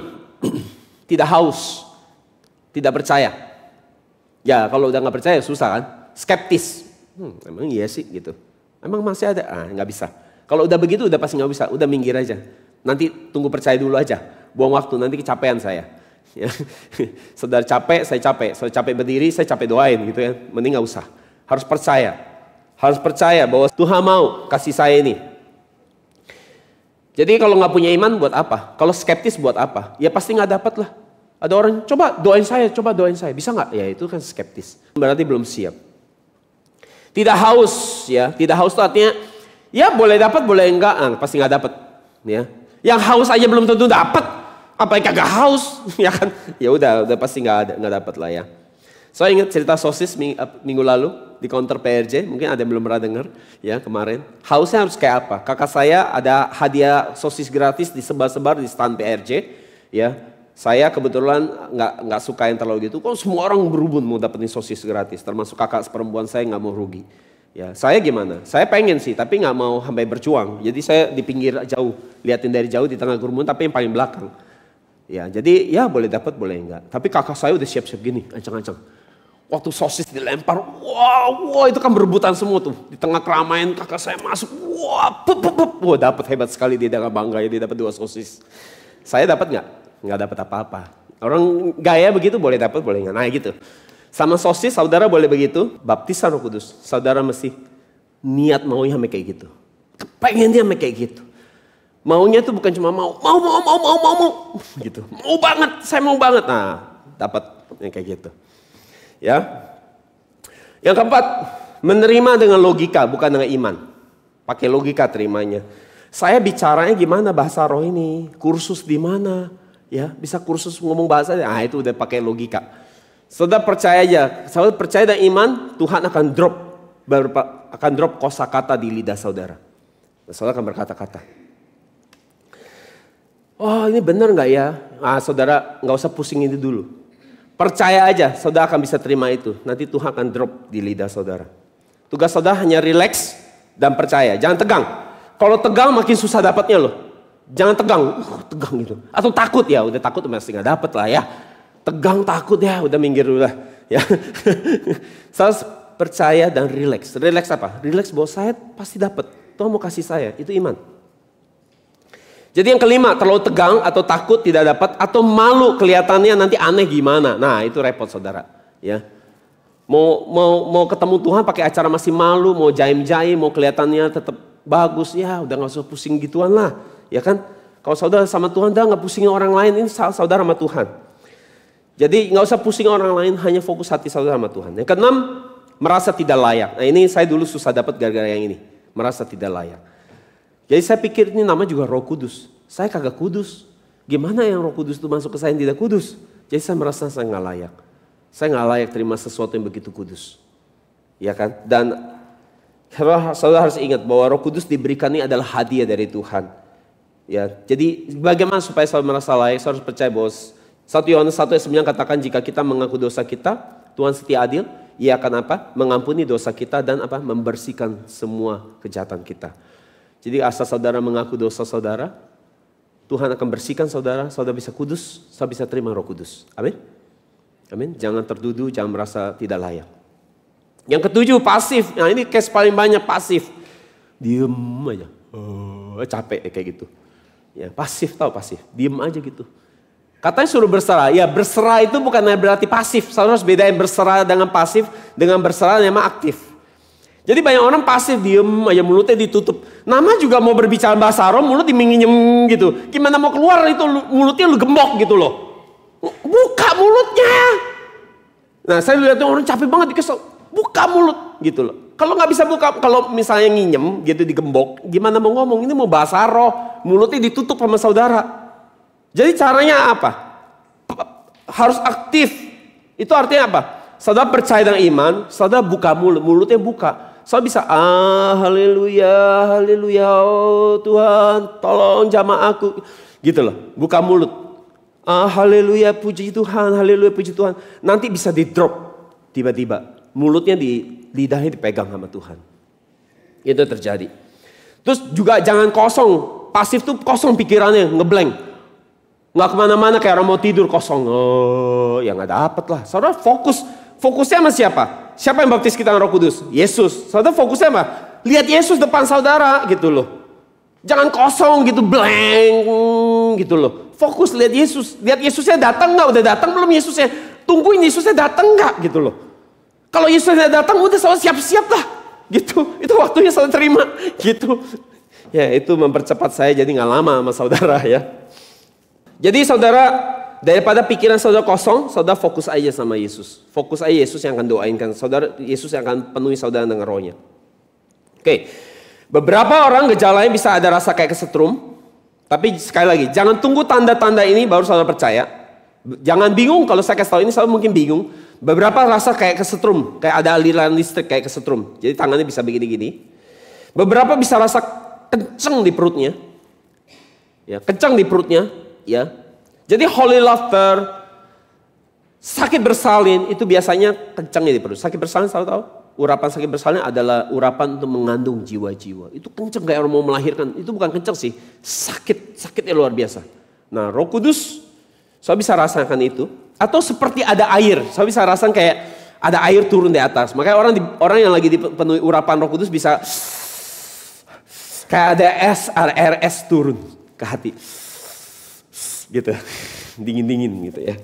Tapi nggak perlu tunggu gejala itu. Kadang-kadang nggak perlu gejala itu pun saudara bisa terima. Oke. Dan saudara, yang ketiga adalah sejak kapan Roh Kudus ada di hati kita? Sejak kita percaya. Tugas kita hanya mengalirkan Roh Kudus itu keluar. Jadi setiap kita yang percaya Yesus, hanya yang percaya Yesus, Roh Kudus sudah ada di hati kita. Sesuai dengan Efesus 1 ayat 13-14. Di dalam Dia kamu juga karena kamu telah mendengar firman kebenaran itu Injil keselamatanmu. Di dalam Dia kamu juga ketika kamu percaya dimeteraikan dengan Roh Kudus yang dijanjikan itu. Dan Roh Kudus itu ada jaminan bagian kita sampai kita memperoleh seluruhnya, yaitu penebusan yang menjadikan kita milik Allah untuk memuji kemuliaannya. Jadi dikatakan apa? Di dalam Dia kamu juga karena kamu telah mendengar firman kebenaran yaitu Injil keselamatan. Di dalam Dia kamu juga ketika kapan? Ketika kamu percaya dimeteraikan dengan Roh Kudus. Jadi waktu saya percaya, Roh Kudus sudah ada di dalam. Mau aliran apapun, ya mau gereja dari aliran, ya kecuali Saksi Yehova ya, tentunya ya. Mau orang Katolik, mau orang GKI, waktu dia percaya Yesus, jepret, dia udah ada Roh Kudus, gitu loh, di dalam dirinya. Tapi yang belum apa? Belum dialirkan keluar.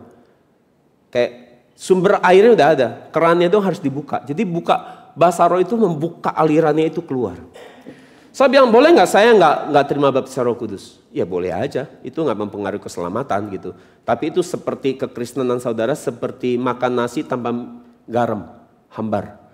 Karena pengalaman dengan Roh Kudus akan membuat saudara lebih intim, akan membuat membuat kerohanian kehidupan iman saudara lebih intim sama Tuhan.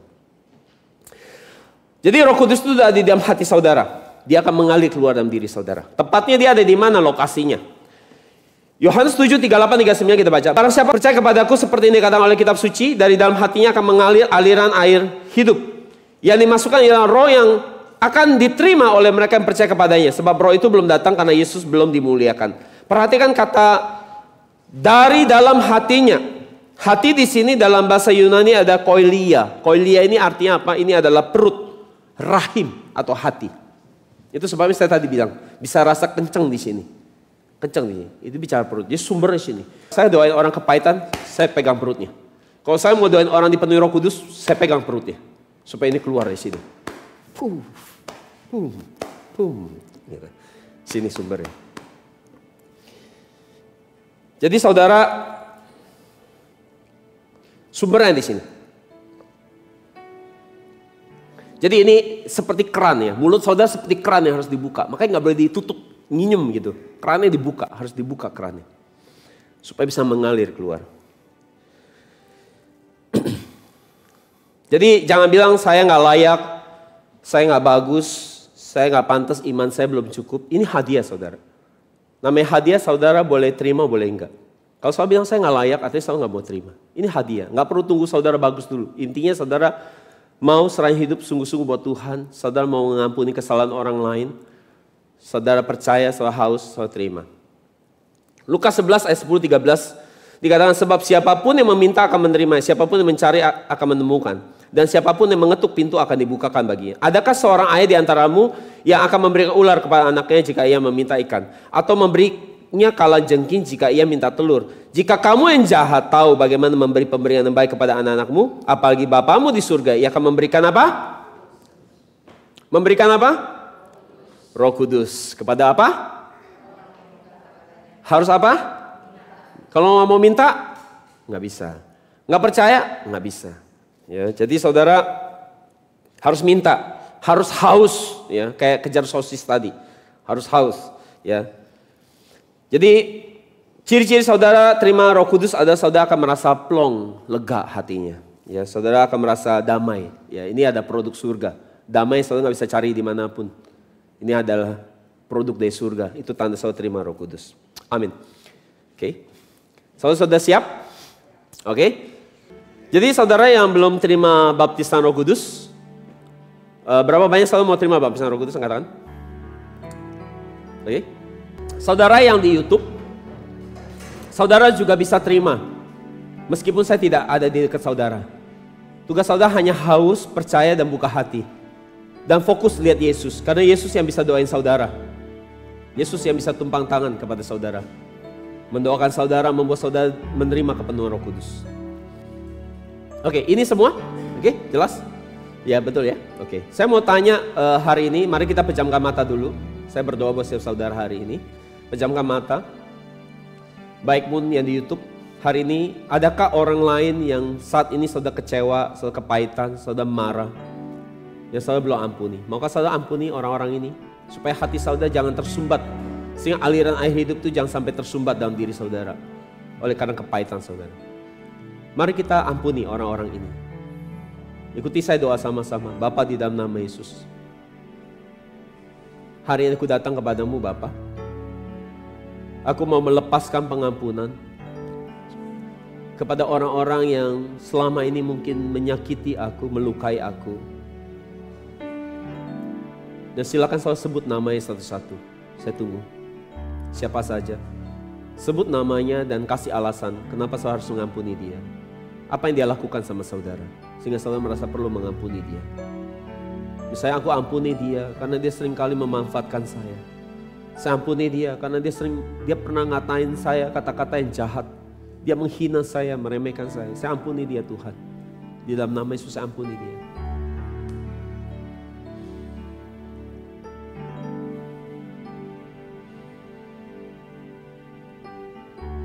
Sudah? Oke, amin di dalam nama Yesus. Oke, saya undang saudara maju ke depan. Saudara yang di YouTube buka hati aja. Ikuti arahan-arahan saya dari sini. Kalau buat yang di YouTube ikuti arahan saya saja. Oke. Apakah saudara semua percaya? Apa saudara semua haus? Haus, oke. Semakin haus, semakin percaya, semakin cepat PR saya. Oke. Oke, sekarang pejamkan mata semua. Relax saja, jangan tegang, relax saja. Jangan takut, jangan tegang, relax saja. Margaret tutup mata, ya, relax saja. Arahkan hati sama Tuhan Yesus, karena yang doa ini yang akan tumpang tangan, yang akan penuhi kita dengan Roh Kudusnya adalah Yesus sendiri. Dia yang membaptis kita dengan Roh Kudusnya. Roh Kudus, Kau hadir di sini. Roh Kudus, ku mengasihimu.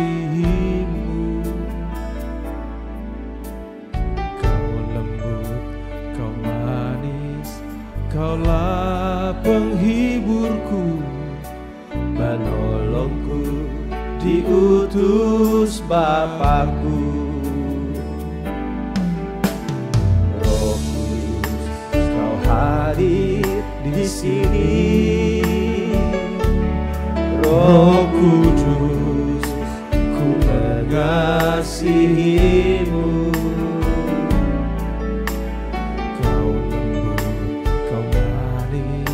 Kaulah penghiburku, penolongku, diutus Bapakku. Ku buka hati untuk Roh-Mu Tuhan. Ku buka hati menyembah-Mu Yesus.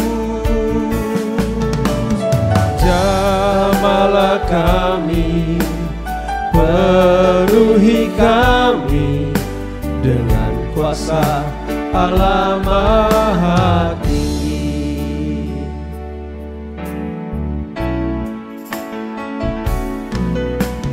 Roh Kudus, Kau hadir di sini. Roh Kudus, ku mengasihimu.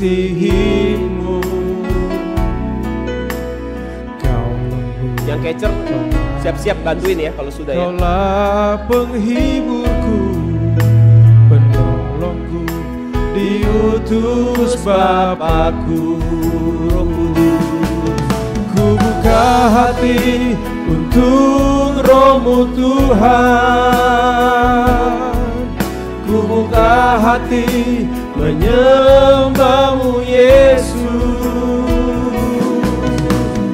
Jamahlah kami, penuhi kami dengan kuasa Allah Maha Tinggi. Ibu pejamin mata aja, pejamin mata. Buka kedua tangannya, buka kedua tangannya. Semua buka tangannya, buka tangannya supaya pasrah, bentuk pasrah. Buka tangannya, buka tangannya, buka tangannya.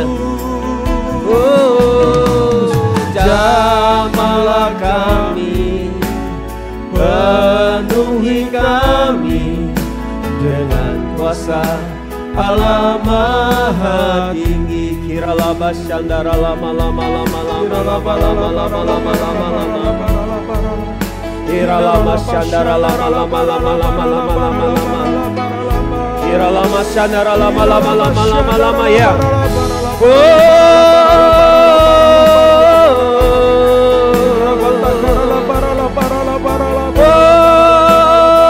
Bilang Tuhan aku mau.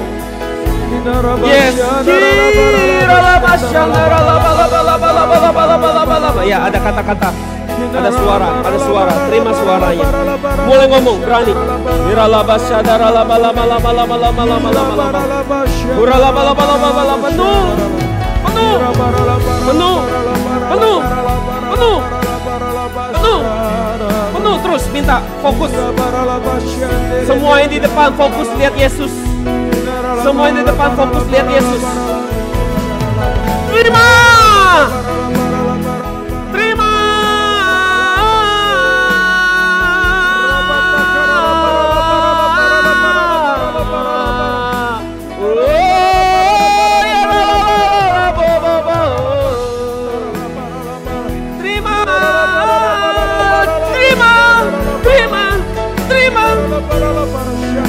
Buka suara Margaret. Kira laba sekete kerebeto. Soborobote kereme sana ralamate. Yerebe no koromu sana rano serene yarama serene. Yarama serene. Kira laba serene. Jesus. Jesus. Jesus. Jesus. Yarama serene. Yaralaba serene. Yaralaba serene. Penuh. Yes, Jesus. Jesus. Jesus. Jesus. Jesus. Jesus, Lord.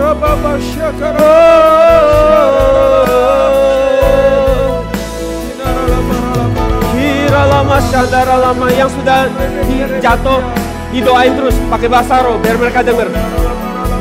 Bantu Kak Helen. Oh ya lama syandara lama lama lama. Jesus.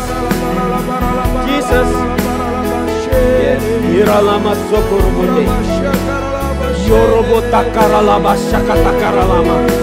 Kira bapa pakorobo sekete kerele. Yerebe tokorobo takara lama baba. Yerebe ne korobo sekete kete. Ya terus percaya itu. Percaya itu ya.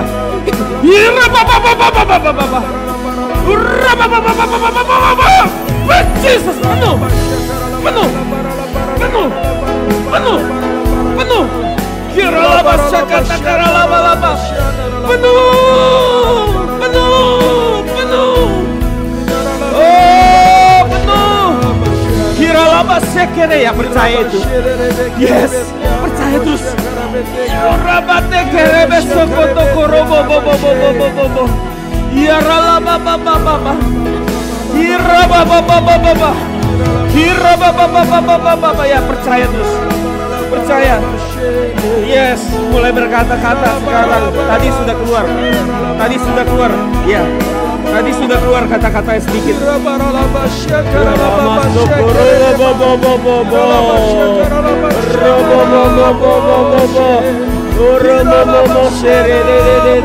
Coba percaya sekarang. Mulai berkata-kata dengan berani. Berkata dengan berani.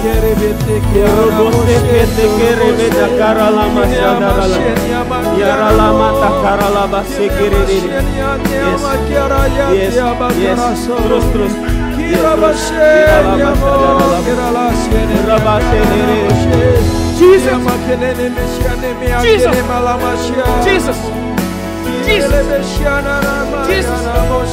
Jesus. Sekarang berani ngomong.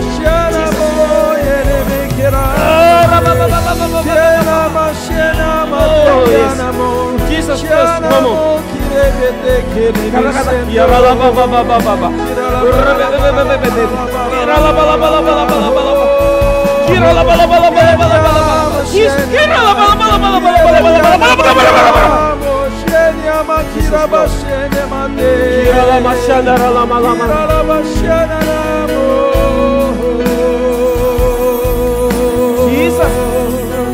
Urababa shere dede. Kira lama shandara lama lama lamu.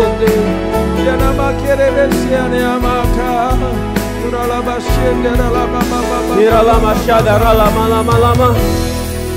Kira lama shere dede. Urababa sheke takara lama lama lama lama lama.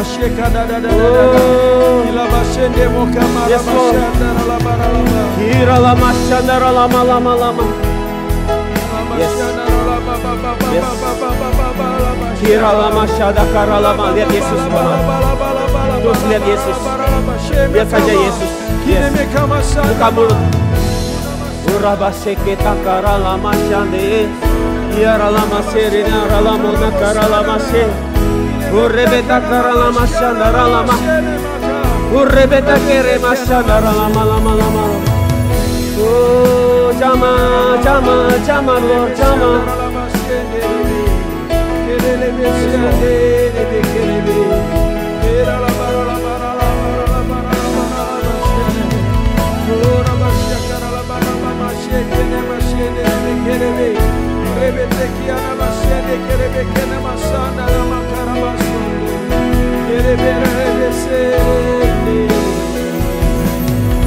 Kira lama syadara lama takara lama shikiri di arala mana.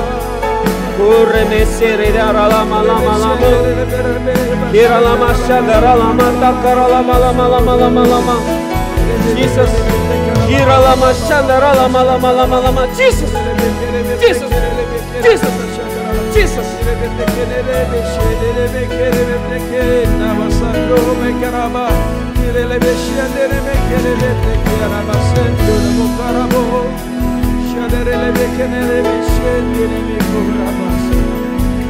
Percaya?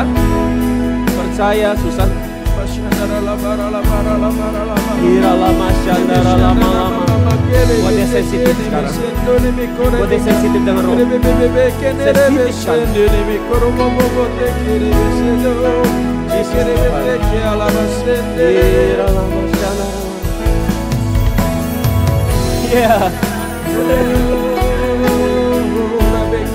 Mai satu.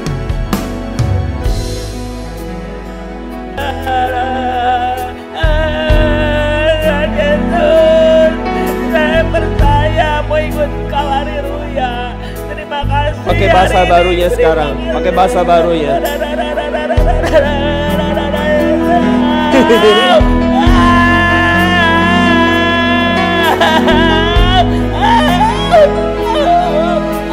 Pakai bahasa barunya lagi. Pakai bahasa baru. Iya.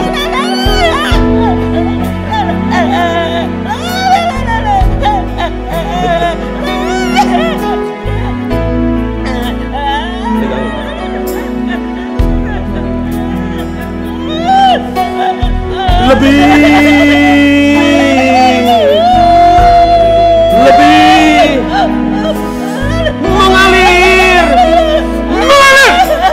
mengalir. Deketin mic-nya, deketin lu. Mengalir. Pakai bahasa barunya lagi. Ya, terus pakai. Ya, terus pakai lagi sampai bisa dengar sendiri.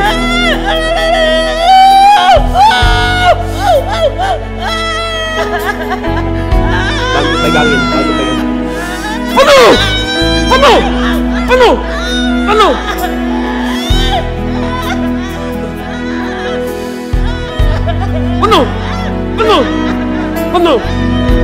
Penuh. Terus pakai bahasa barunya. Pakai bahasa barunya. Pakai terus. Ya. Pakai terus.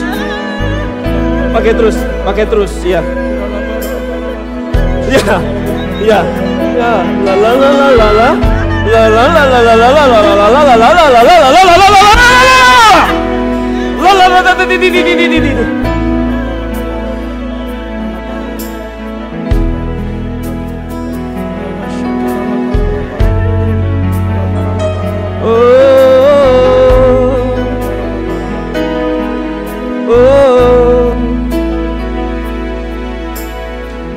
Oh, hiralama shandaralamu, hiralama shande, hiralama shandaralama yaralama siride. Oh, jama, jama, jama, jama. Oh, jama Tuhan. Hiralama shandaralama, hiralama shande, hiralama shandaralama. Saya akan buat dia berkali-kali. Jangan ditahan, jangan tahan. Saya akan buat dia berkali-kali. Tangkap aja yang penting. Jama. Lagi. Jama.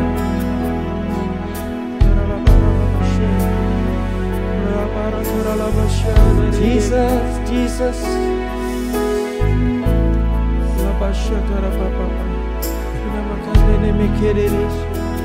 Jam. Lagi.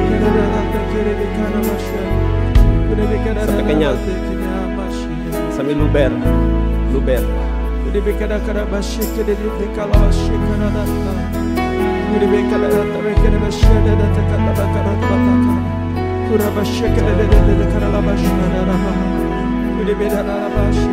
Lagi. Sampai kenyang. Sampai puas.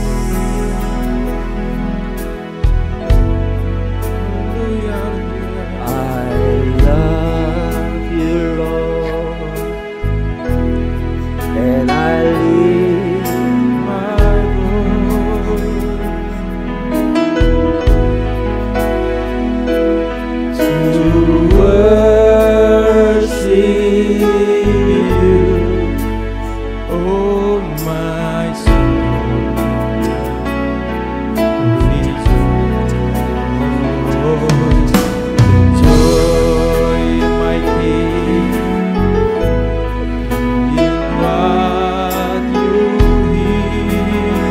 Dekat ya, dekat sekali Bapa di surga. Dekat sekali. Sweet sound in your ear. Jesus, Jesus, Jesus, Jesus, Jesus.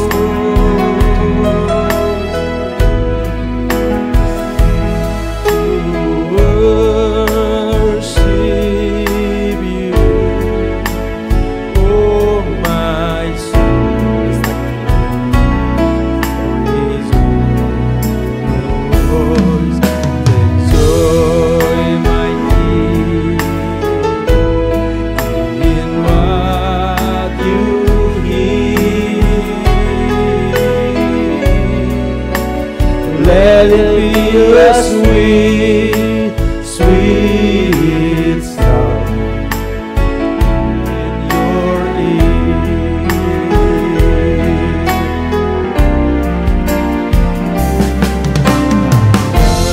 Hadir sekarang, hadir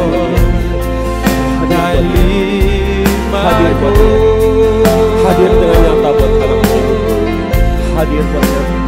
Hadir dengan nyata buat anak ini. Hadir dengan nyata. Hadir sekarang. Hadir sekarang. Hadir sekarang. Jesus. Jesus. Jesus. Jesus. Jesus. Joy my King in what you hear. Jesus. Let it be a sweet, sweet sound in your ear. Oh, I love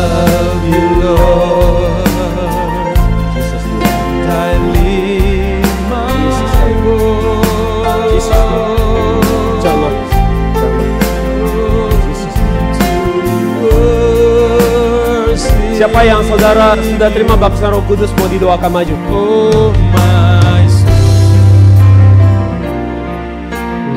Saudara yang sudah terima baptisan Roh Kudus tapi mau didoakan lagi, silakan maju. Saya akan doakan saudara.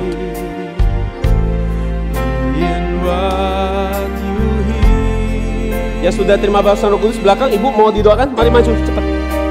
Let it be a sweet, sweet sound in your ear. Pegang di belakang jalan.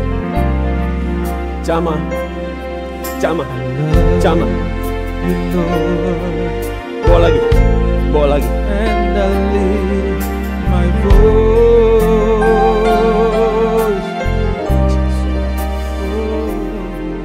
to worship Jesus. you, oh my soul. Jama, jama, jama, jama, jama, jama, jama, jama. Jesus. Gak usah ditahan, gak usah ditahan. Terima aja, percaya aja. Percaya aja, terima aja. Ya, terima aja, percaya aja. Ya. Bawa lagi, bawa lagi, bawa lagi, bawa lagi.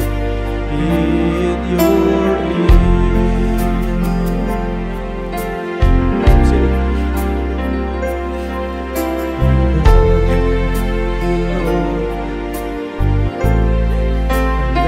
Jama, jama.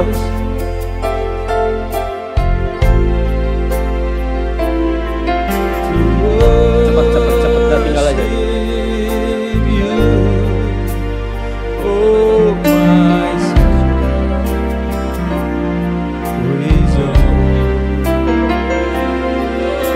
joy my King, in what you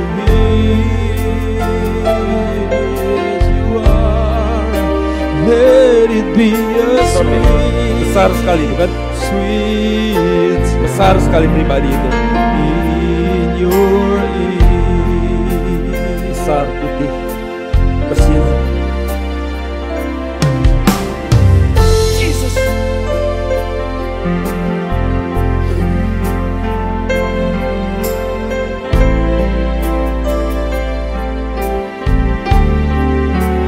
Kau ku sembah,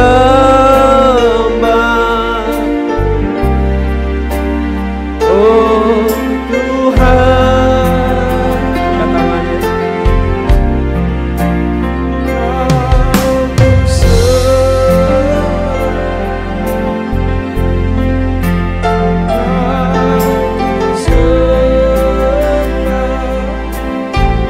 Jangan katakan Tuhan, bagaimana aku bisa menyelesaikan persoalan ini.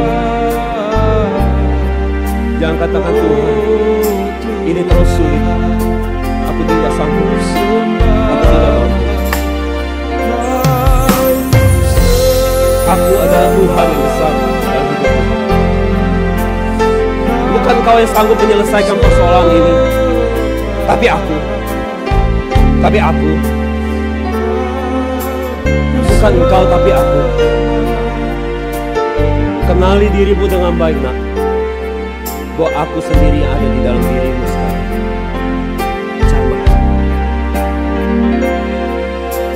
Jama. Jesus. Jesus Tuhan. Jesus Tuhan. Jesus Tuhan.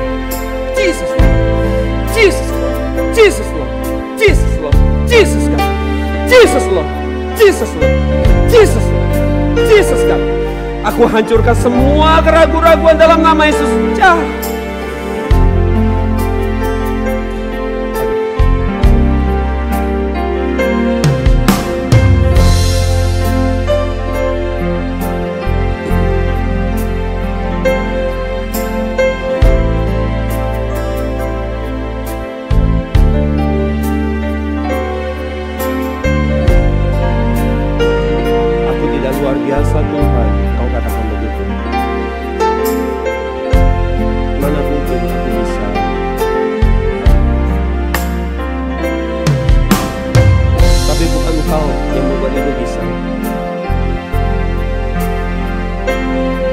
Engkau yang membuat sesuatu yang tidak ada jadi ada. Tapi akulah pribadi Allah pencipta langit dan bumi ini yang ada di dalam dirimu, yang membuat tidak ada jadi ada. Yesus Tuhan.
terorganisir dengan baik, tersistem dengan baik. Bapak lakukan mujizat, buat mujizat, buat ada koordinasi yang baik di otaknya, pikirannya. Jis Tuhan, jangan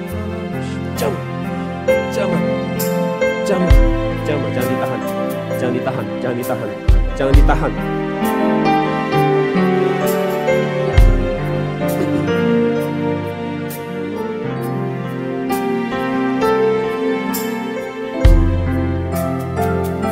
Aku akan menggantikan bapakmu. Kalau engkau tidak aman dengan kata papa,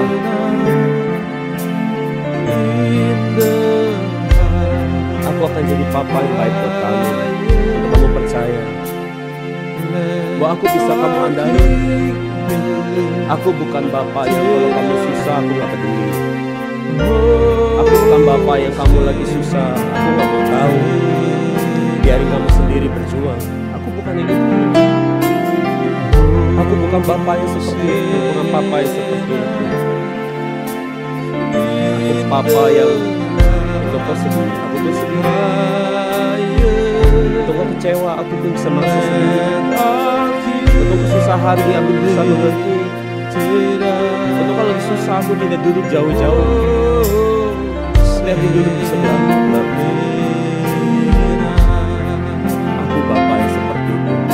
Bapak yang kamu sadar, mari datang ke pelukan Bapak.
Manis sekali Bapak, lembut sekali. Lihat senyumnya, lihat pelukannya, lihat rasa aman yang dia buat kamu. Lihat itu, enggak jauh, enggak dibiarin sebatang kara, enggak dibuat susah sendiri. You are worthy of it all. For from you are all things, and to you are all things. You deserve the glory. You are worthy of it all. You are worthy of it all. For from you are all things, to you are all things. You deserve the glory. Terima kasih Bapa buat pribadi Roh Kudus yang Kau berikan buat kami, untuk menemani kami.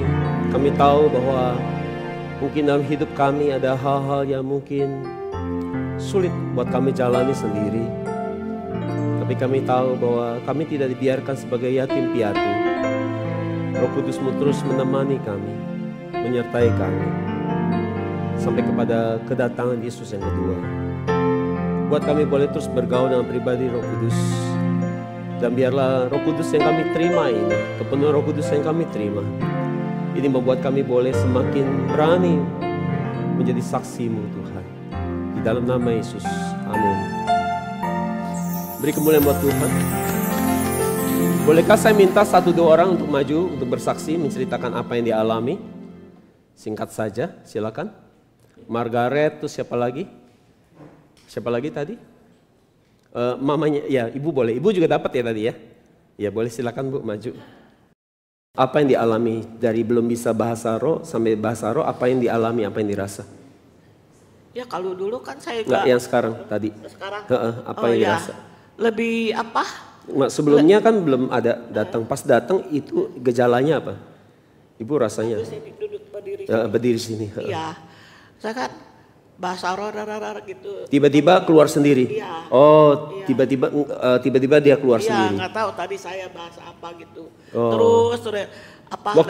Waktu bahasa apa yang dirasakan? Waktu keluar pakai bahasa roh itu apa yang dirasa? lebih enteng kali ya. Lebih enteng, iya. Kayak lebih enteng. nggak rasa apa-apa lagi gitu. Ringan semua. Heeh. Tapi tadi di sini merasa sakit kepala semua gitu. Memang badan saya kan ada lemahnya gitu.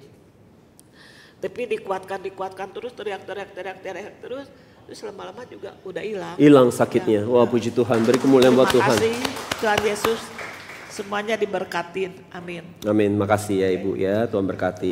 Iya. Coba si Bu Tika cerita apa yang dialami anaknya. Tadi udah sempat ngobrol. Tanya apa yang dialami. Tanya masa apa yang dialami gitu. Terus dia bilang dia ngeliat Tuhan Yesus gitu. Di sini katanya. Di mana di sini katanya. Ngeliat Tuhan Yesus tangannya begitu. Itu yang bikin dia nangis terus katanya. Nggak tahan. Iya. Terus dari seminggu ini juga kan beberapa hari aku bilang sama dia. Maksudnya dia dulu ada kerinduan untuk mendengar suara Tuhan. Terus selama seminggu ini ya udah kamu miliki hati lagi kerinduan gitu untuk mendengar suara Tuhan, kan kamu rindu gitu. Terus ya udah Pas hari ini waktu itu sempet didoain juga pas lagi baca Alkitab malam-malam, terus dia nangis, terus aku tanya kenapa, dia bilang terharu gitu. Ya udah gitu, ya aku juga doain dia biar Tuhan lembutkan hati lah gitu ya, mau dia mau rindu gitu sama Tuhan. Nah yang hari ini tadi aku tanya kenapa, dia bilang yaitu ngelihat Tuhan Yesus di depan gitu, terus ya bikin dia nggak tahan jadi nangis terus. Jadi Tuhan Yesusnya nyata sekali ya. Tuhan Yesusnya nyata sekali. Jadi itu yang bikin dia nggak terkatakan ya. Real sekali gitu. Tuhan Yesusnya real sekali. Sehingga itu membuat dia nggak tahan gitu. Jangan pikir Tuhan Yesusnya mungkin seperti yang kita mungkin biasa, tapi ini real sekali, nyata sekali, vivid sekali sehingga buat dia overwhelm ya. Oke, makasih. Beri kemuliaan buat Tuhan. Oke, saudara yang belum terima jangan berkecil hati ya. Mungkin ada yang belum terima, saya juga belum cek satu-satu. Saudara datang terus ibadah, kadang-kadang itu bisa di drop tiba-tiba ya. Bisa waktu kita lagi penyembahan bisa tiba-tiba di drop. Jadi terus aja nantikan itu ya. Terus nanti ya atur waktu lagi, kalau perlu didoakan personal, didoakan personal. Terus saudara yang udah terima jangan lupa harus dipakai. Kalau nggak dipakai nanti saudara mulainya lagi susah loh. Ya harus dipakai ya. Harus dipakai gitu, jangan diem gitu, harus dipakai ya. Ibu gimana tadi? Boleh cerita dikit Bu apa yang dialami? Boleh? Tadi sebelumnya ngerasa masih kayak berat, terus berat, tiba-tiba rasa berat. Iya, tiba-tiba Bapak pas doa tangan kayak nggak tahu kayak tiba-tiba berat aja, terus nangis gitu.